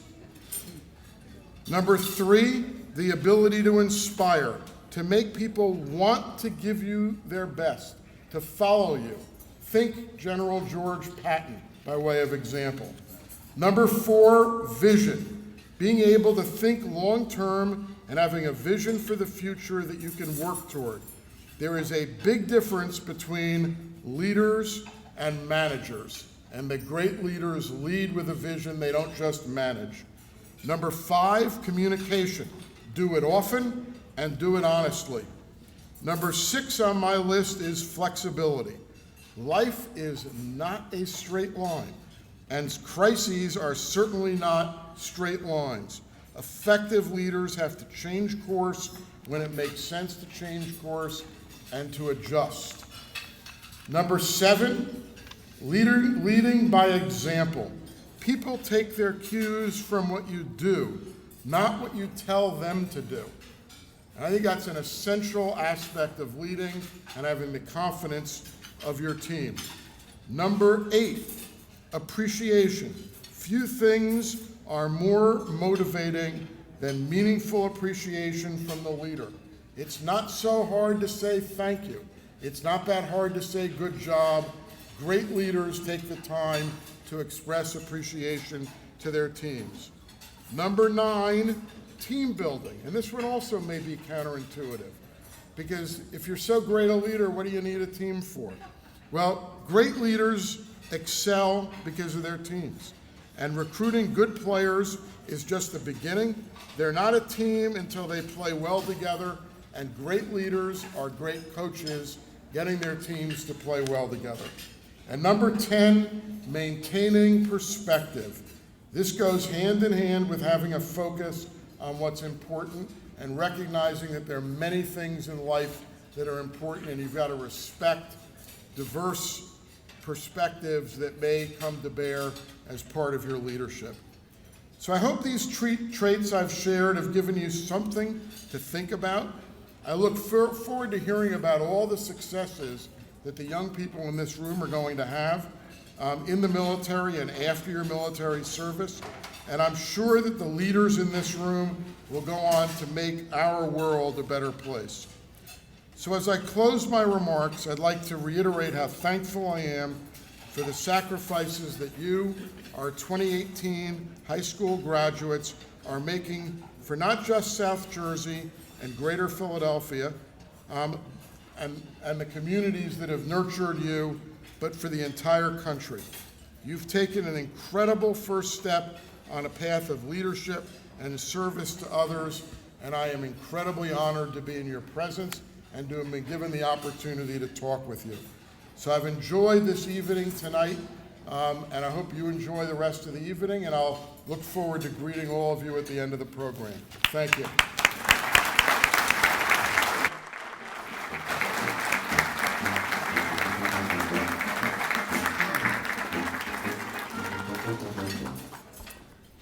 Before we get to the Sergeant Major of the Army, I have one inside baseball story to talk about David Cohen. If you look at your program, it says David L. Cohen.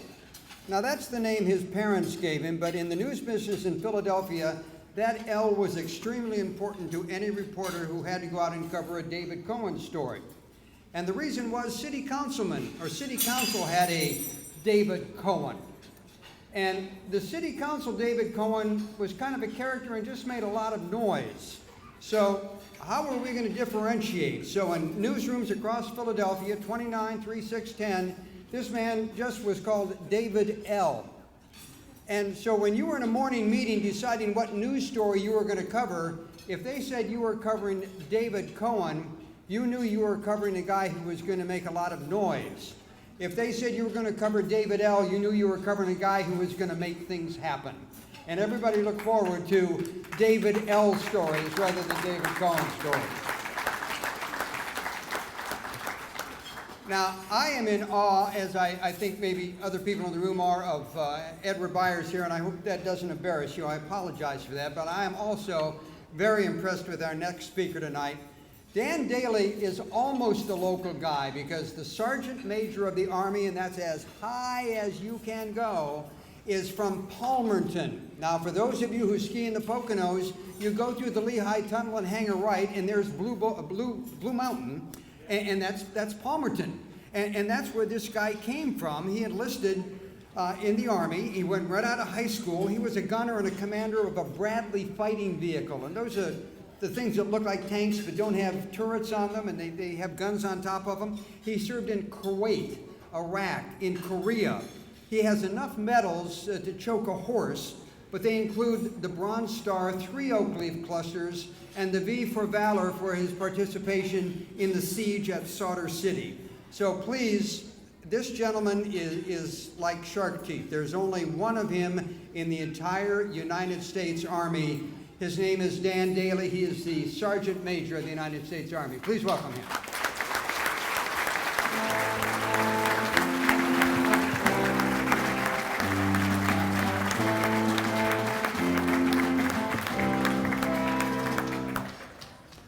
Well, at least we got the entry music right. That was the Army theme. Good job, band. All right. So I know young high schoolers getting ready to be future military members. This is actually your first test to see if you could live through all these speeches. I'll tell you, you're doing a great job. You're doing a great job, but there's not too many more, I promise you. We're almost there. And ladies and gentlemen, I appreciate your patience this evening. But I do want to just say a few words. And just first of all, I want to congratulate the team that put this together, led by Dr. Hartman. These things do not happen by chance. And there's a lot of logistics that go on throughout the year with sponsorship and making these events happen and reaching out to people like us to get us here. So let's give them one big last round of applause, okay?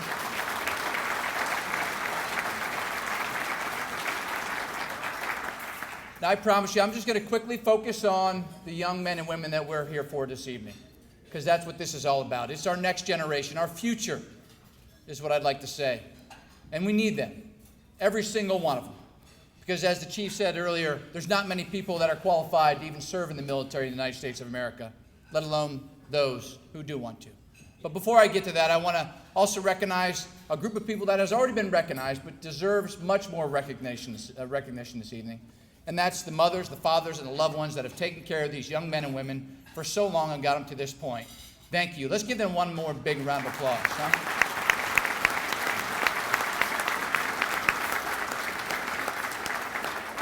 You know, as a father, my wife is here tonight. We raised a son, and you're really excited when you see them go on to do bigger and better things. But even more when they move out of that room and you can finally get that home spa that you've been wishing for. So I would recommend that. There's a sale on home spas right now, parents out there. So pick out your colors at Lowe's and Home Depot. They're having a special this month. And kids, don't worry. There will be no place for you to come back to. But that's okay. We're going to take good care of them, mom and dads. We're going to feed them 3 meals a day. We're going to get them up bright and early. We're going to teach them how to brush their teeth, and they are going to wash their own clothes, whether they like it or not. And they're going to call you sir and ma'am when they come home. How about that? But ladies and gentlemen, with all honesty, these young men and women are making a life-change decision, and they will continue to need your love and support for what they do because they will have challenges. And normally events like this, it's a great day to be a soldier. But there's more than just soldiers here. There's future sailors, airmen, and Marines. And ladies and gentlemen, as was mentioned here before, there's not many people that make this choice in our nation. But as a nation, having a military is unfortunately an absolute requirement for the survival of the freedoms and the liberties that we enjoy every single day as American citizens.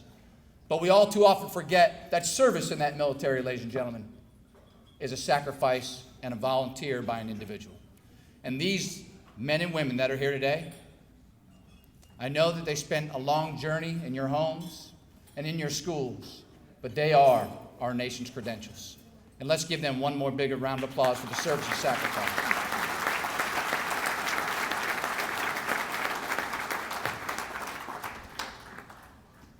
So I promised I would be short. I just want to tell you thank you for your service.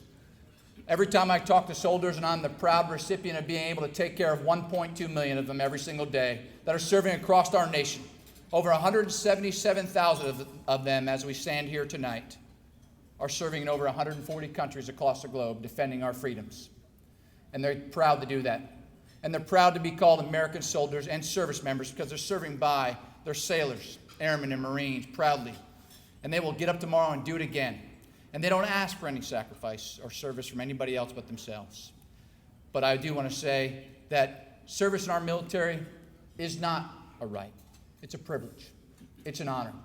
And not everybody can do it. But that's why we have you. And not everybody in America wants to do it. And that's okay. That's why we have you. And there's some people in America that you've seen in the news recently that have different opinions about the service in our military. And that's fine. We fight for their right to be able to say that, ladies and gentlemen. But you know what? You volunteered to be in the military. So God bless you. Thank you. and my hat's off to you. I'm honored and privileged to be part of your military service. Hope.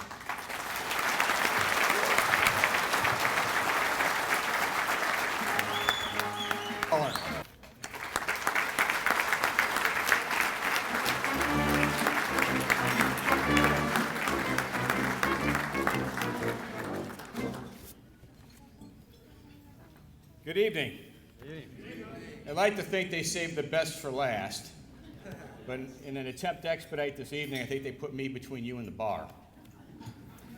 Please join me, one more round of applause. I'd like to recognize the behind-the-scene heroes, if you will, the folks that work here at the mansion, our color guard.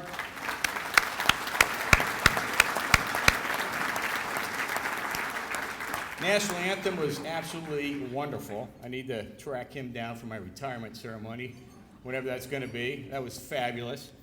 And our Pledge of Allegiance was spot on, too. So congratulations to all of you. You guys truly make an evening like today special. And I want to thank Dr. Hartman and our Community Salutes team for the invitation to this incredible event, honoring the parents and their children who have so selflessly committed themselves to a career of service above self. It is truly an honor to be here, and I'm humbled to be part of such a distinguished panel of guests. I thought I was going to be challenged when I was asked to keep my remarks to 5 minutes. But then I remembered the Gettysburg Address, arguably the greatest speech of all times, was only 2 minutes long. So as we say in naval aviation, fights on. As the elephant in the room, wearing all white, I do have a deep connection with the honorees present, as I am Deputy Commander of Navy Recruiting Command. And if for most of you don't know, or you know now, I'm a local boy. I grew up just down the road or up the road in Lebanon, New Jersey, and I attended high school at Immaculata in Somerville. And today, driving here today certainly brought back so many wonderful memories of growing up in the great state of New Jersey. As Deputy Commander of Navy Recruiting Command, I can tell you the war for talent in the United States is at a level never seen before in our history. Unemployment is at an all-time low. Minimum wages are on the rise. And unfortunately, the potential workforce of young people who are highly qualified, morally inclined, and are propensed to serve is declining. In fact, the data shows that less than 1% of Americans choose to serve in our all-volunteer force. The detailed numbers are even more telling. Out of 21 million young adults from 17 to 21, 12 million are of high academic quality. 4.5 million are of high academic quality and are eligible to serve. Eligible meaning no civil criminal records, drug use, physically fit. When you whittle that number down to those who are propensed to serve, we get 375,000 young adults. As the military saying goes, what's the so what? Well, the so what is the pond of young talent that industry, colleges, and the military are all fishing from is only 375,000. Of this, the military needs over 150,000 to fill its ranks. Now, there is another hidden number here. Those in that 4.5 million who aren't propensed but have not said no to military service. That number is 1.7 million. So therefore, by the power invested in me, by me, I officially deputize everyone present tonight as recruiting ambassadors. Your mission is to spread the good news of military service to that 1.7 million youth in hopes that we can add them to this distinguished cadre here tonight.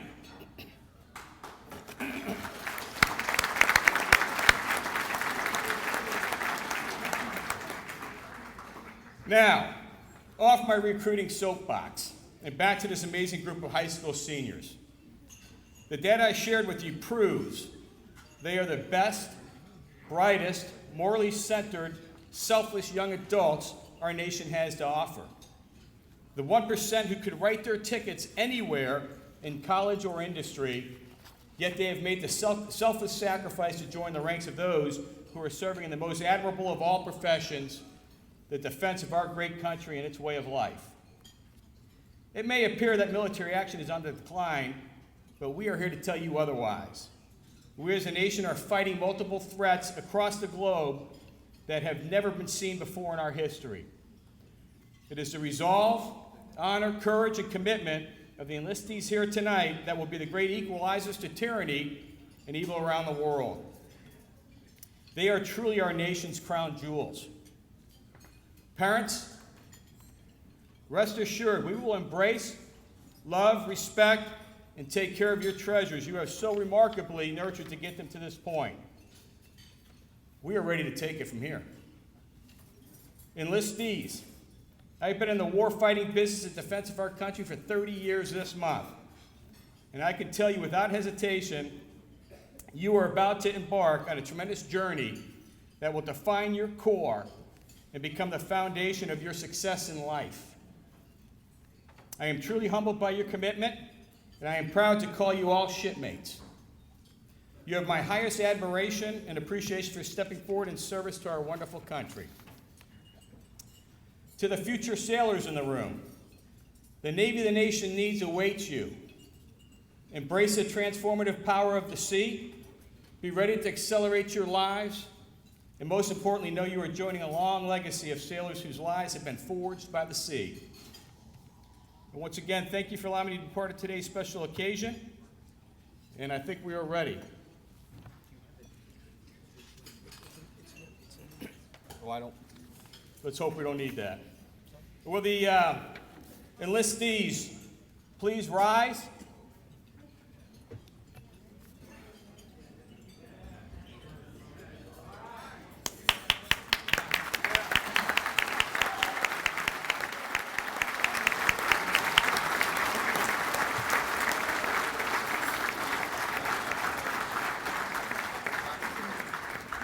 Attention to the oath of enlistment.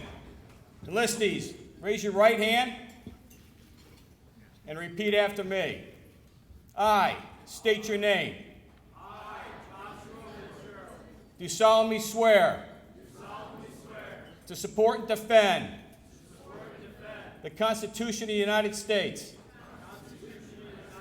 against all enemies, foreign and domestic. That I bear true faith and allegiance to the same. And that I will obey the orders of the President of the United States and the orders of the officers appointed over me according to regulations and the Uniform Code of Military Justice. So help me God. Congratulations. Welcome aboard.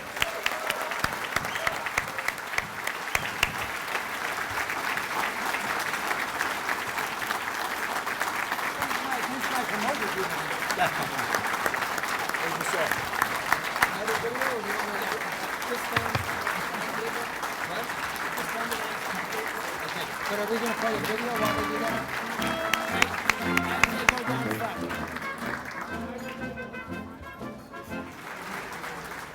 I have the honor and the privilege of welcoming all of our future soldiers here tonight into America's Army. But first, before I do that, if I could ask all present and former Army vets to stand for singing of the Army song.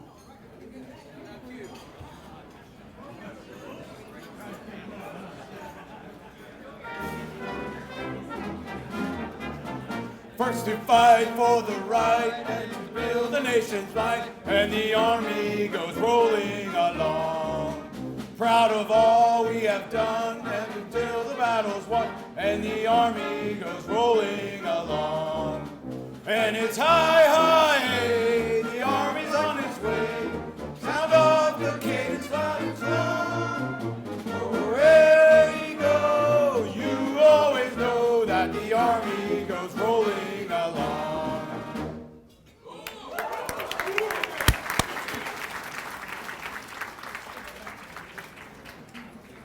Okay, future soldiers, when I call off your name, please stand and come forward.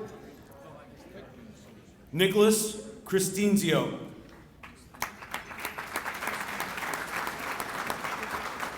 Dimitri Galliano. Adrian Garcia, Francisco Rosado, Zuloika Sarate, Abby Serrano, and John Winter.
Ladies and gentlemen, that was the Army, and usually the Army has more than any other service, but tonight we have been bested by the United States Marine Corps. Please welcome Lieutenant Colonel Morris Sharber.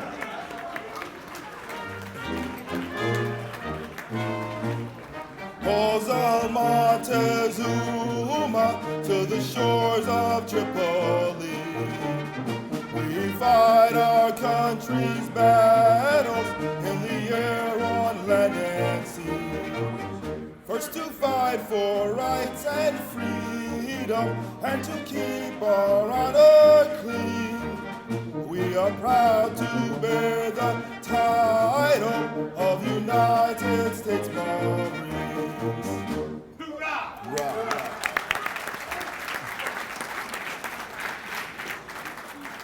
All right, ladies and gentlemen, let this come to no surprise. I am not a singer, and that was terrible, but unlike my singing skills, I want to congratulate these young warfighters that are coming to the stage to join the United States Marine Corps team. So please join me in honoring them. First up, Mr. Delias Bullock.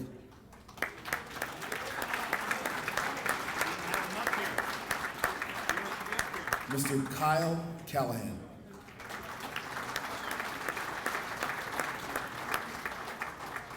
Mr. Andre Castro.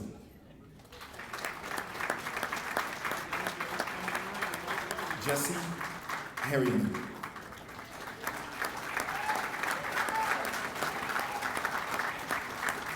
Mr. Luke Peary.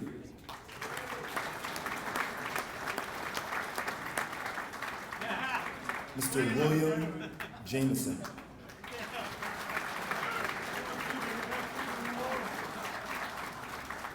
Mr. Trishawn Kelly.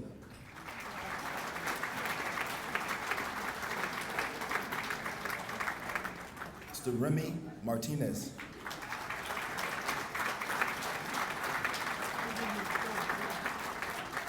Mr. Ethan Moncrief.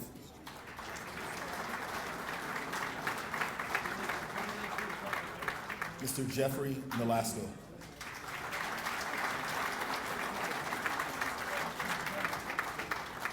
Mr. Giovanni Pasquarelli.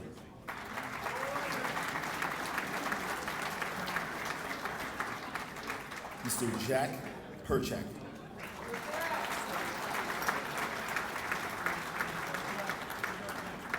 Mr. Christian Reyes Nunez.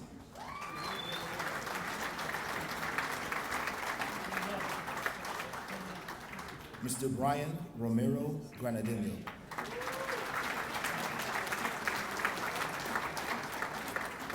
Mr. William Sayers.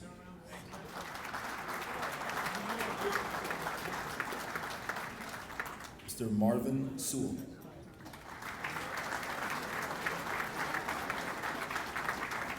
Mr. Arthur Spackman.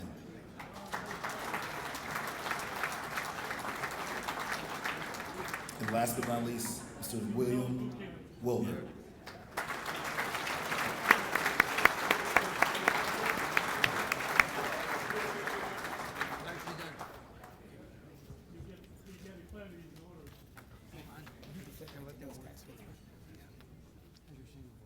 It is serviceable. Serviceable.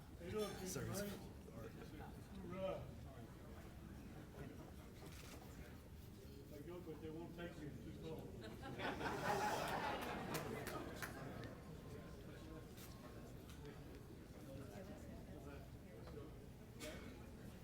Turn around, look at the camera. Set your flag. That comes first. Okay.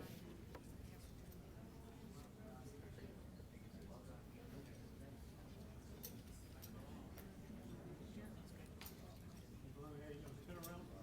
Bounce face, look at the camera. Smile and look at love.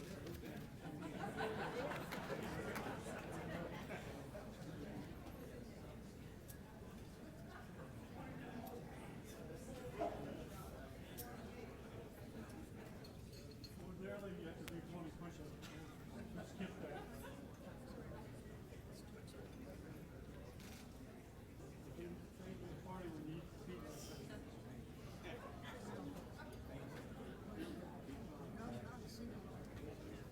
How you doing? Turn around, set the flag.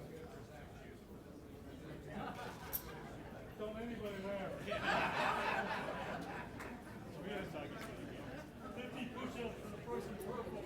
How you doing? Set the flag. Turn around and look at the camera. Do the best, right?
Thank you very much, Marine Corps. Our next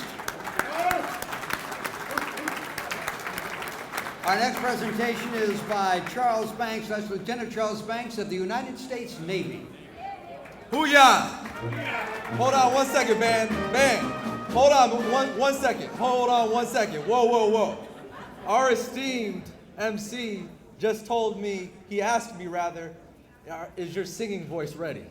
And I said to him, and you all will figure out what this means soon, is serviceable. It's a serviceable singing voice. Therefore, I need the help of all my shipmates, past and present. Please stand up and join me so we can sing our service song. Hoo-yah! All right, take away, band. Anchors away, my boys. Anchors away. Farewell to foreign shores. We sail at break of day. Through our last night ashore. Drink to the foam until we meet once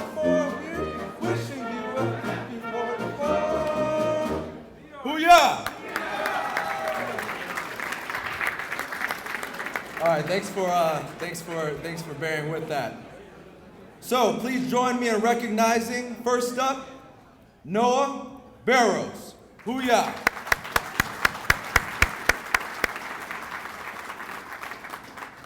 Next up, Nasir Cruz. Come on up.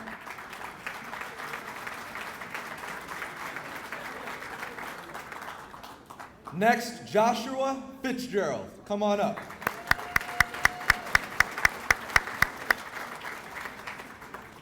Next up, Samuel Keppel. Come on up. And the last new shipmate, Preston Sala. Come on up. Hoo-yah.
All right, up next, we're talking about the United States Air Force, making a presentation, Lieutenant Colonel Anthony Simpson.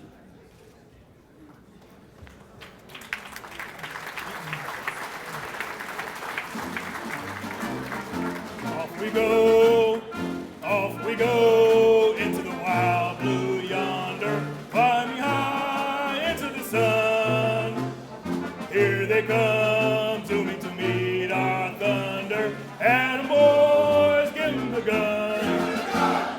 Down we die, spouting our flames from under, off with one hell of a roar. We live in fame, we'll go down in flame. Hey, nothing can stop the U.S. Air Force.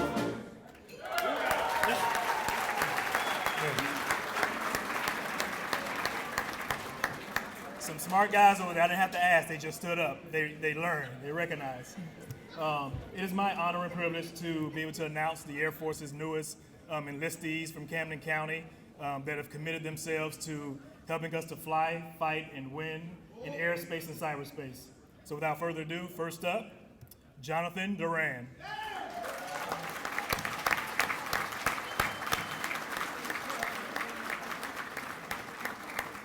Dominique Perez.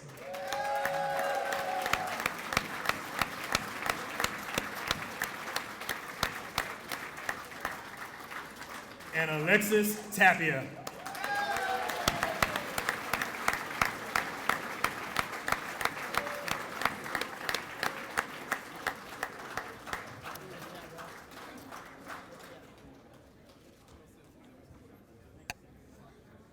Don't you love short and sweet? All right.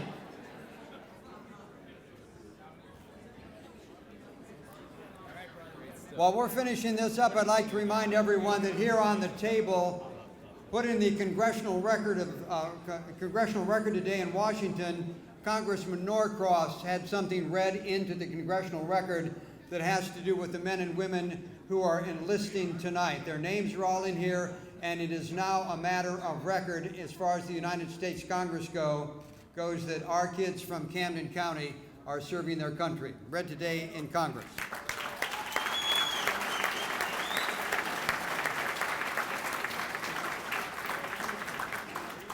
We are on the downhill slope of this, ladies and gentlemen, but our last group is the New Jersey Army National Guard. Lieutenant Colonel Joe Gagnon is here to make that presentation. Joe? Yes, thank you. Army, on your feet, Army. To fight for the right and to build the nation's might, and the Army goes rolling along. Proud of all we have done, fighting till the battle's won, and the army goes rolling along. And it's hi, hi, hey, the army's on its way. Pound up your cane, stand strong. For wherever we go, you will always know that the army goes rolling along. Hooah, hooah!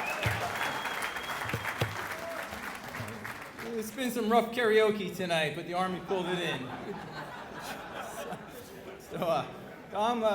Good evening. I'm Lieutenant Colonel Joe Gagnon, the New Jersey Army National Guard. The National Guard is actually the oldest of the military components, established back in 1636. What's unique about the National Guard is we actually have two missions. We have a state mission, which we serve at the pleasure of the governor, and we also have a federal mission where we serve at the pleasure of the president. What makes the National Guard special is we're actually the home team, okay? We live in the communities, and we're seen as neighbors helping neighbors, okay? So whether it's serving on a state mission here in New Jersey, such as Superstorm Sandy, or serving on a federal mission with our joint partners here, the National Guard is ready, willing, and able to fight. Now, that being said, this show Unity is excellent tonight, Dr. Hartman, but I have to ask you folks, there is one time a year where we like to settle our differences, and it happens somewhere in early December. Can anybody tell me what it is? Army-Navy game, baby. We're 2-0 lately. It's a small streak. Okay, all right. Settle down. All right. Let's recognize excellence. Christopher Berrios, Paul Brown, Angel Burgos, Jamalette Kotz Martinez, Alex Frazier, Shanice Gibson, Savannah Janiszewski, Michael Reinhardt, Nyree Scott, Emma Super, Kazea Walker,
All right, let's give all our listees, please, one big round of applause.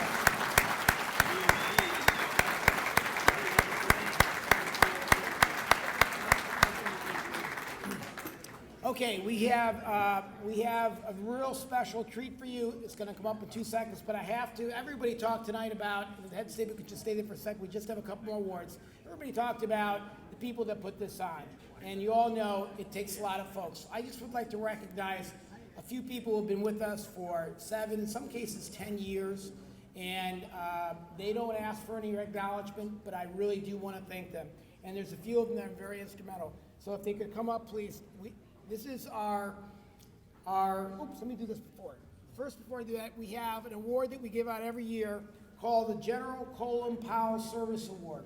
This is an award that we let the recruiters nominate a high school guidance counselor from Camden County who's gone above and beyond the call of duty every year to help them in the work that they do.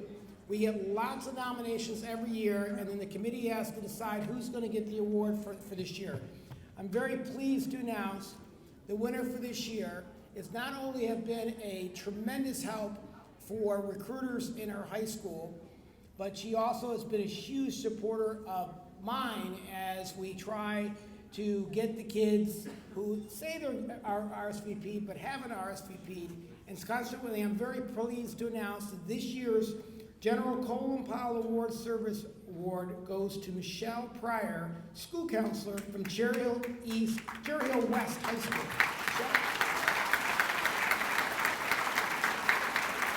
Come up, Michelle, wherever you are. Michelle, where are you? Michelle, you're here someplace. Oh, there she is over here. General, could you please? Again, as well we know, the school counselors play such an amazing role in giving you recruiters the opportunity, and your moms and dads, the opportunity to learn about the military as one post-secondary option. So we like to strengthen that relationship each year with the Colin Powell Award.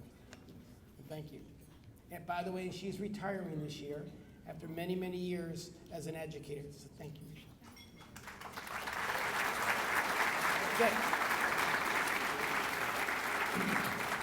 We also have a couple quick ones, and that is our OCS, our Community Students of South Jersey Patriot Award for Outstanding Service. This woman who's going to get it this year is Suzanne Gold. Where's Suzanne Gold? Suzanne Gold.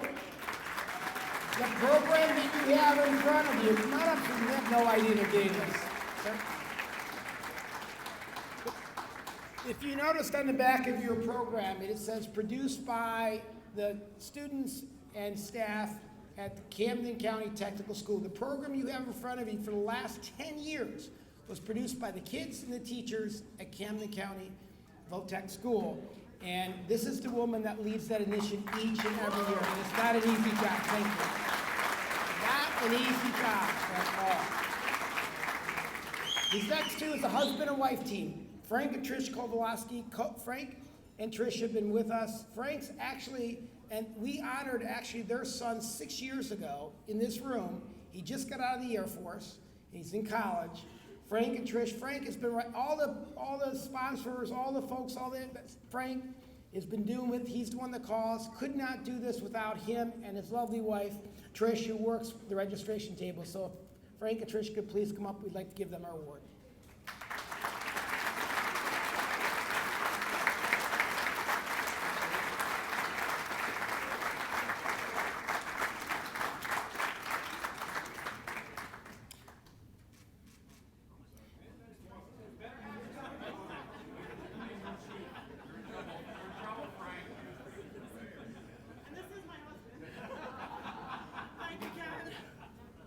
They didn't know it.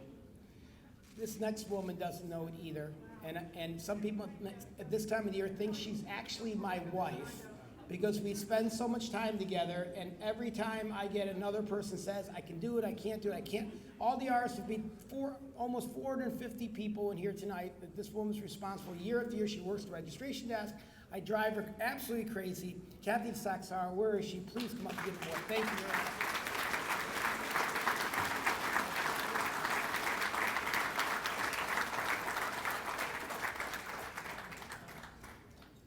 And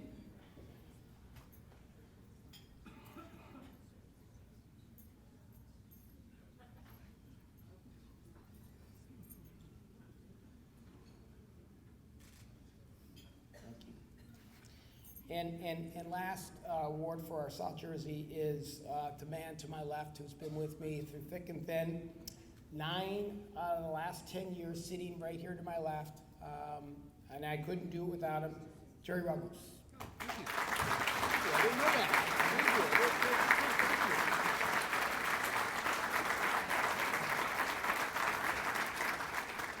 We also have our first corporate award in the end here. We are a nonprofit. We go around with tin cup in hand every year, trying to raise money to pay for this dinner and support our other ceremonies around the country. It's not easy, but we do it. And the last couple of years, Blank Rome, a big law firm in Philadelphia, has been hugely helpful to us, pro bono work, helping us with our legal work and all the stuff that we need to do to grow the organization. And their CEO could not be with us tonight. We're going to present it to him, but Brian Goschel from the firm is here to accept the award on the CEO's behalf. So thank you very much.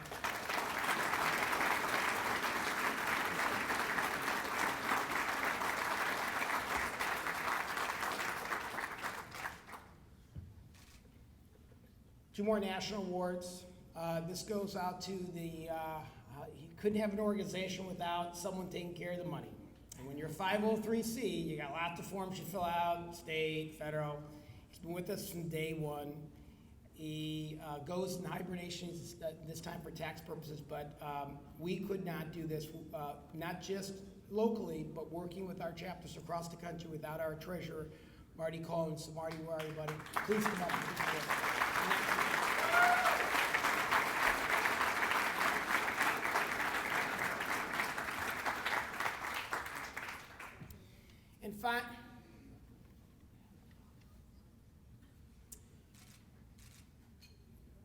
And finally, the last trophy, he doesn't know he's getting either, but our national award goes, everything you see from our website to our programs to materials we produce is a result of a former Marine. I guess you guys don't call yourself former Marine, but Tom Hargis is is it an old Marine? Tom Hargis, he lives in Boston.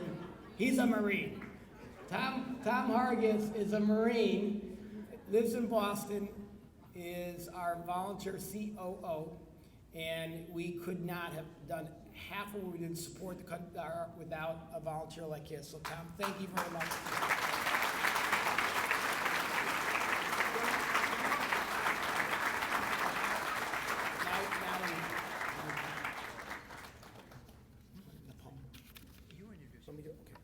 Okay, so the final thing we have is a real treat for you, and I want to ask, tell you about 3 years ago. There was a woman whose daughter we honored in Bucks County, a ceremony in Bucks, Montgomery County, and she was enlisting in the Navy, and she wrote a poem that she read at that ceremony, and the rest of you can please come up here, please. Read a poem that she wrote to her daughter, this Blue Star mom. And Anita Fleming, her good friend, and the co-chair of our Community Salutes of Bucks and Montgomery County, is going to read that poem to you because she could not be here tonight. And a copy of it will be distributed to all the new and current Blue Star mothers who have a child serving in the military.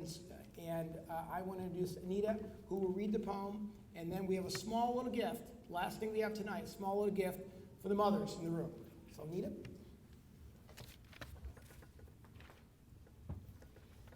Good evening. I want to say 9 years ago, when my son joined the Air National Guard, there was no mention at graduation, there was no family support, and he went on, did his job, continues to do it, and it was the best thing we ever did as a family, and I say a family. So when I met Ken 4 years ago and heard about this great program, and he said, "What do you think about Bucks Montgomery County?" We said, "Sure." So he taught me how to hold the tin cup, and we went around, and we just had our 4th event. But this woman, Jenny Mars, who can't be here today, is near and dear to my heart, because after our first event, she waited in the wings and came up and said, "I'm so proud. Can I be part of your team next year, and the next year, and the next year?" And we have grown and grown. And this poem is from her heart, and she wrote it after that evening and how she felt coming to one of these events. And I'm sure you'll share her sentiments.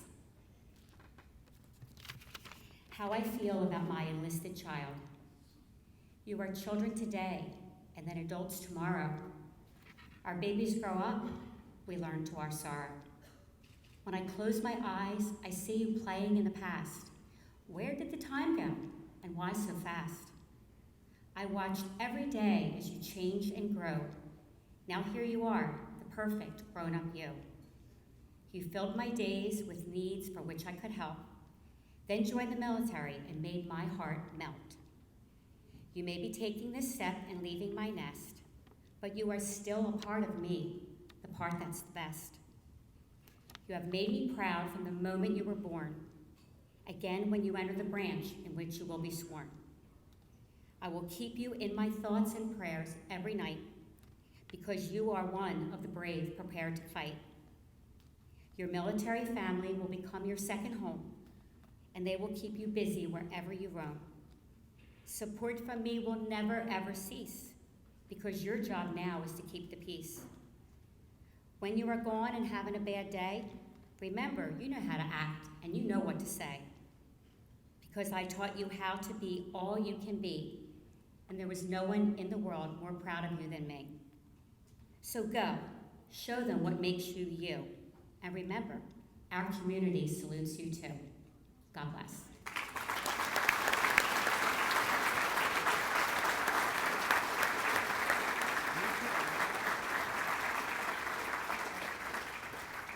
All right, ladies and gentlemen, before the rabbi comes up to say our benediction, before our brass quintet plays taps,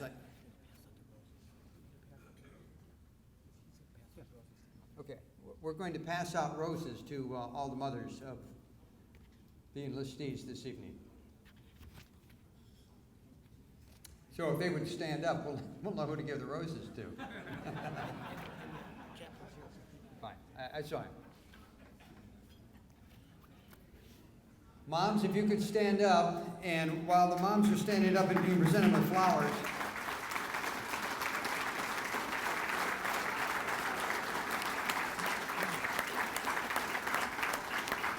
we haven't ever done this before, but this is the first year because we are so big now that we have a spot on the back of your program. If you've been moved tonight, if you think this is a good idea, if you'd like to help some way, either financially or just with your time, please go to the numbers of the website on the back here and give us a call. We think that this is a very worthwhile project. We think it makes a difference. And you know, a lot of people can make the news, but not everybody can make a difference. And of course, the people we're honoring here tonight, those almost 50 students who are now almost 50 soldiers and sailors and airmen and airwomen, will be making a difference. So, God bless. Okay. Yeah, go ahead. This was not planned, but very, very powerful. So we rely on our sponsors, obviously, to make this happen. And one of them came up to me today and said, this was Grantham College, and said, we are so moved by not only the kids, but equally by the parents for supporting these kids, that we would like to give one of them a gift.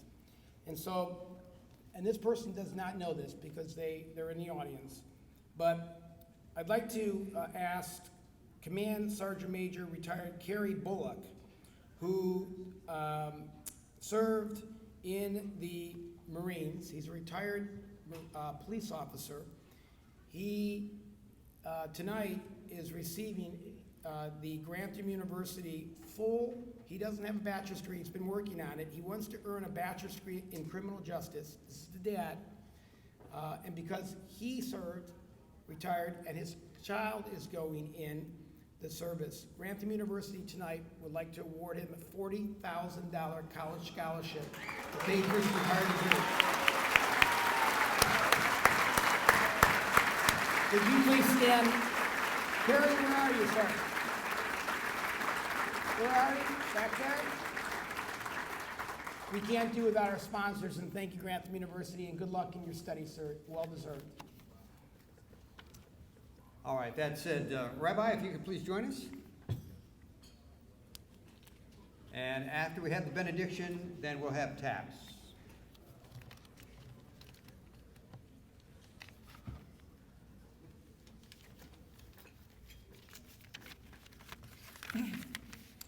Master of the universe, we thank you for your many blessings upon us and continue to bless all those assembled here today. In your holy name we pray. Amen. If ever there was a Presbyterian benediction, that was it. Whoa. All right. I didn't mean to be disrespectful before taps. It's one of the problems of being unfiltered. Ladies, gentlemen, if you please.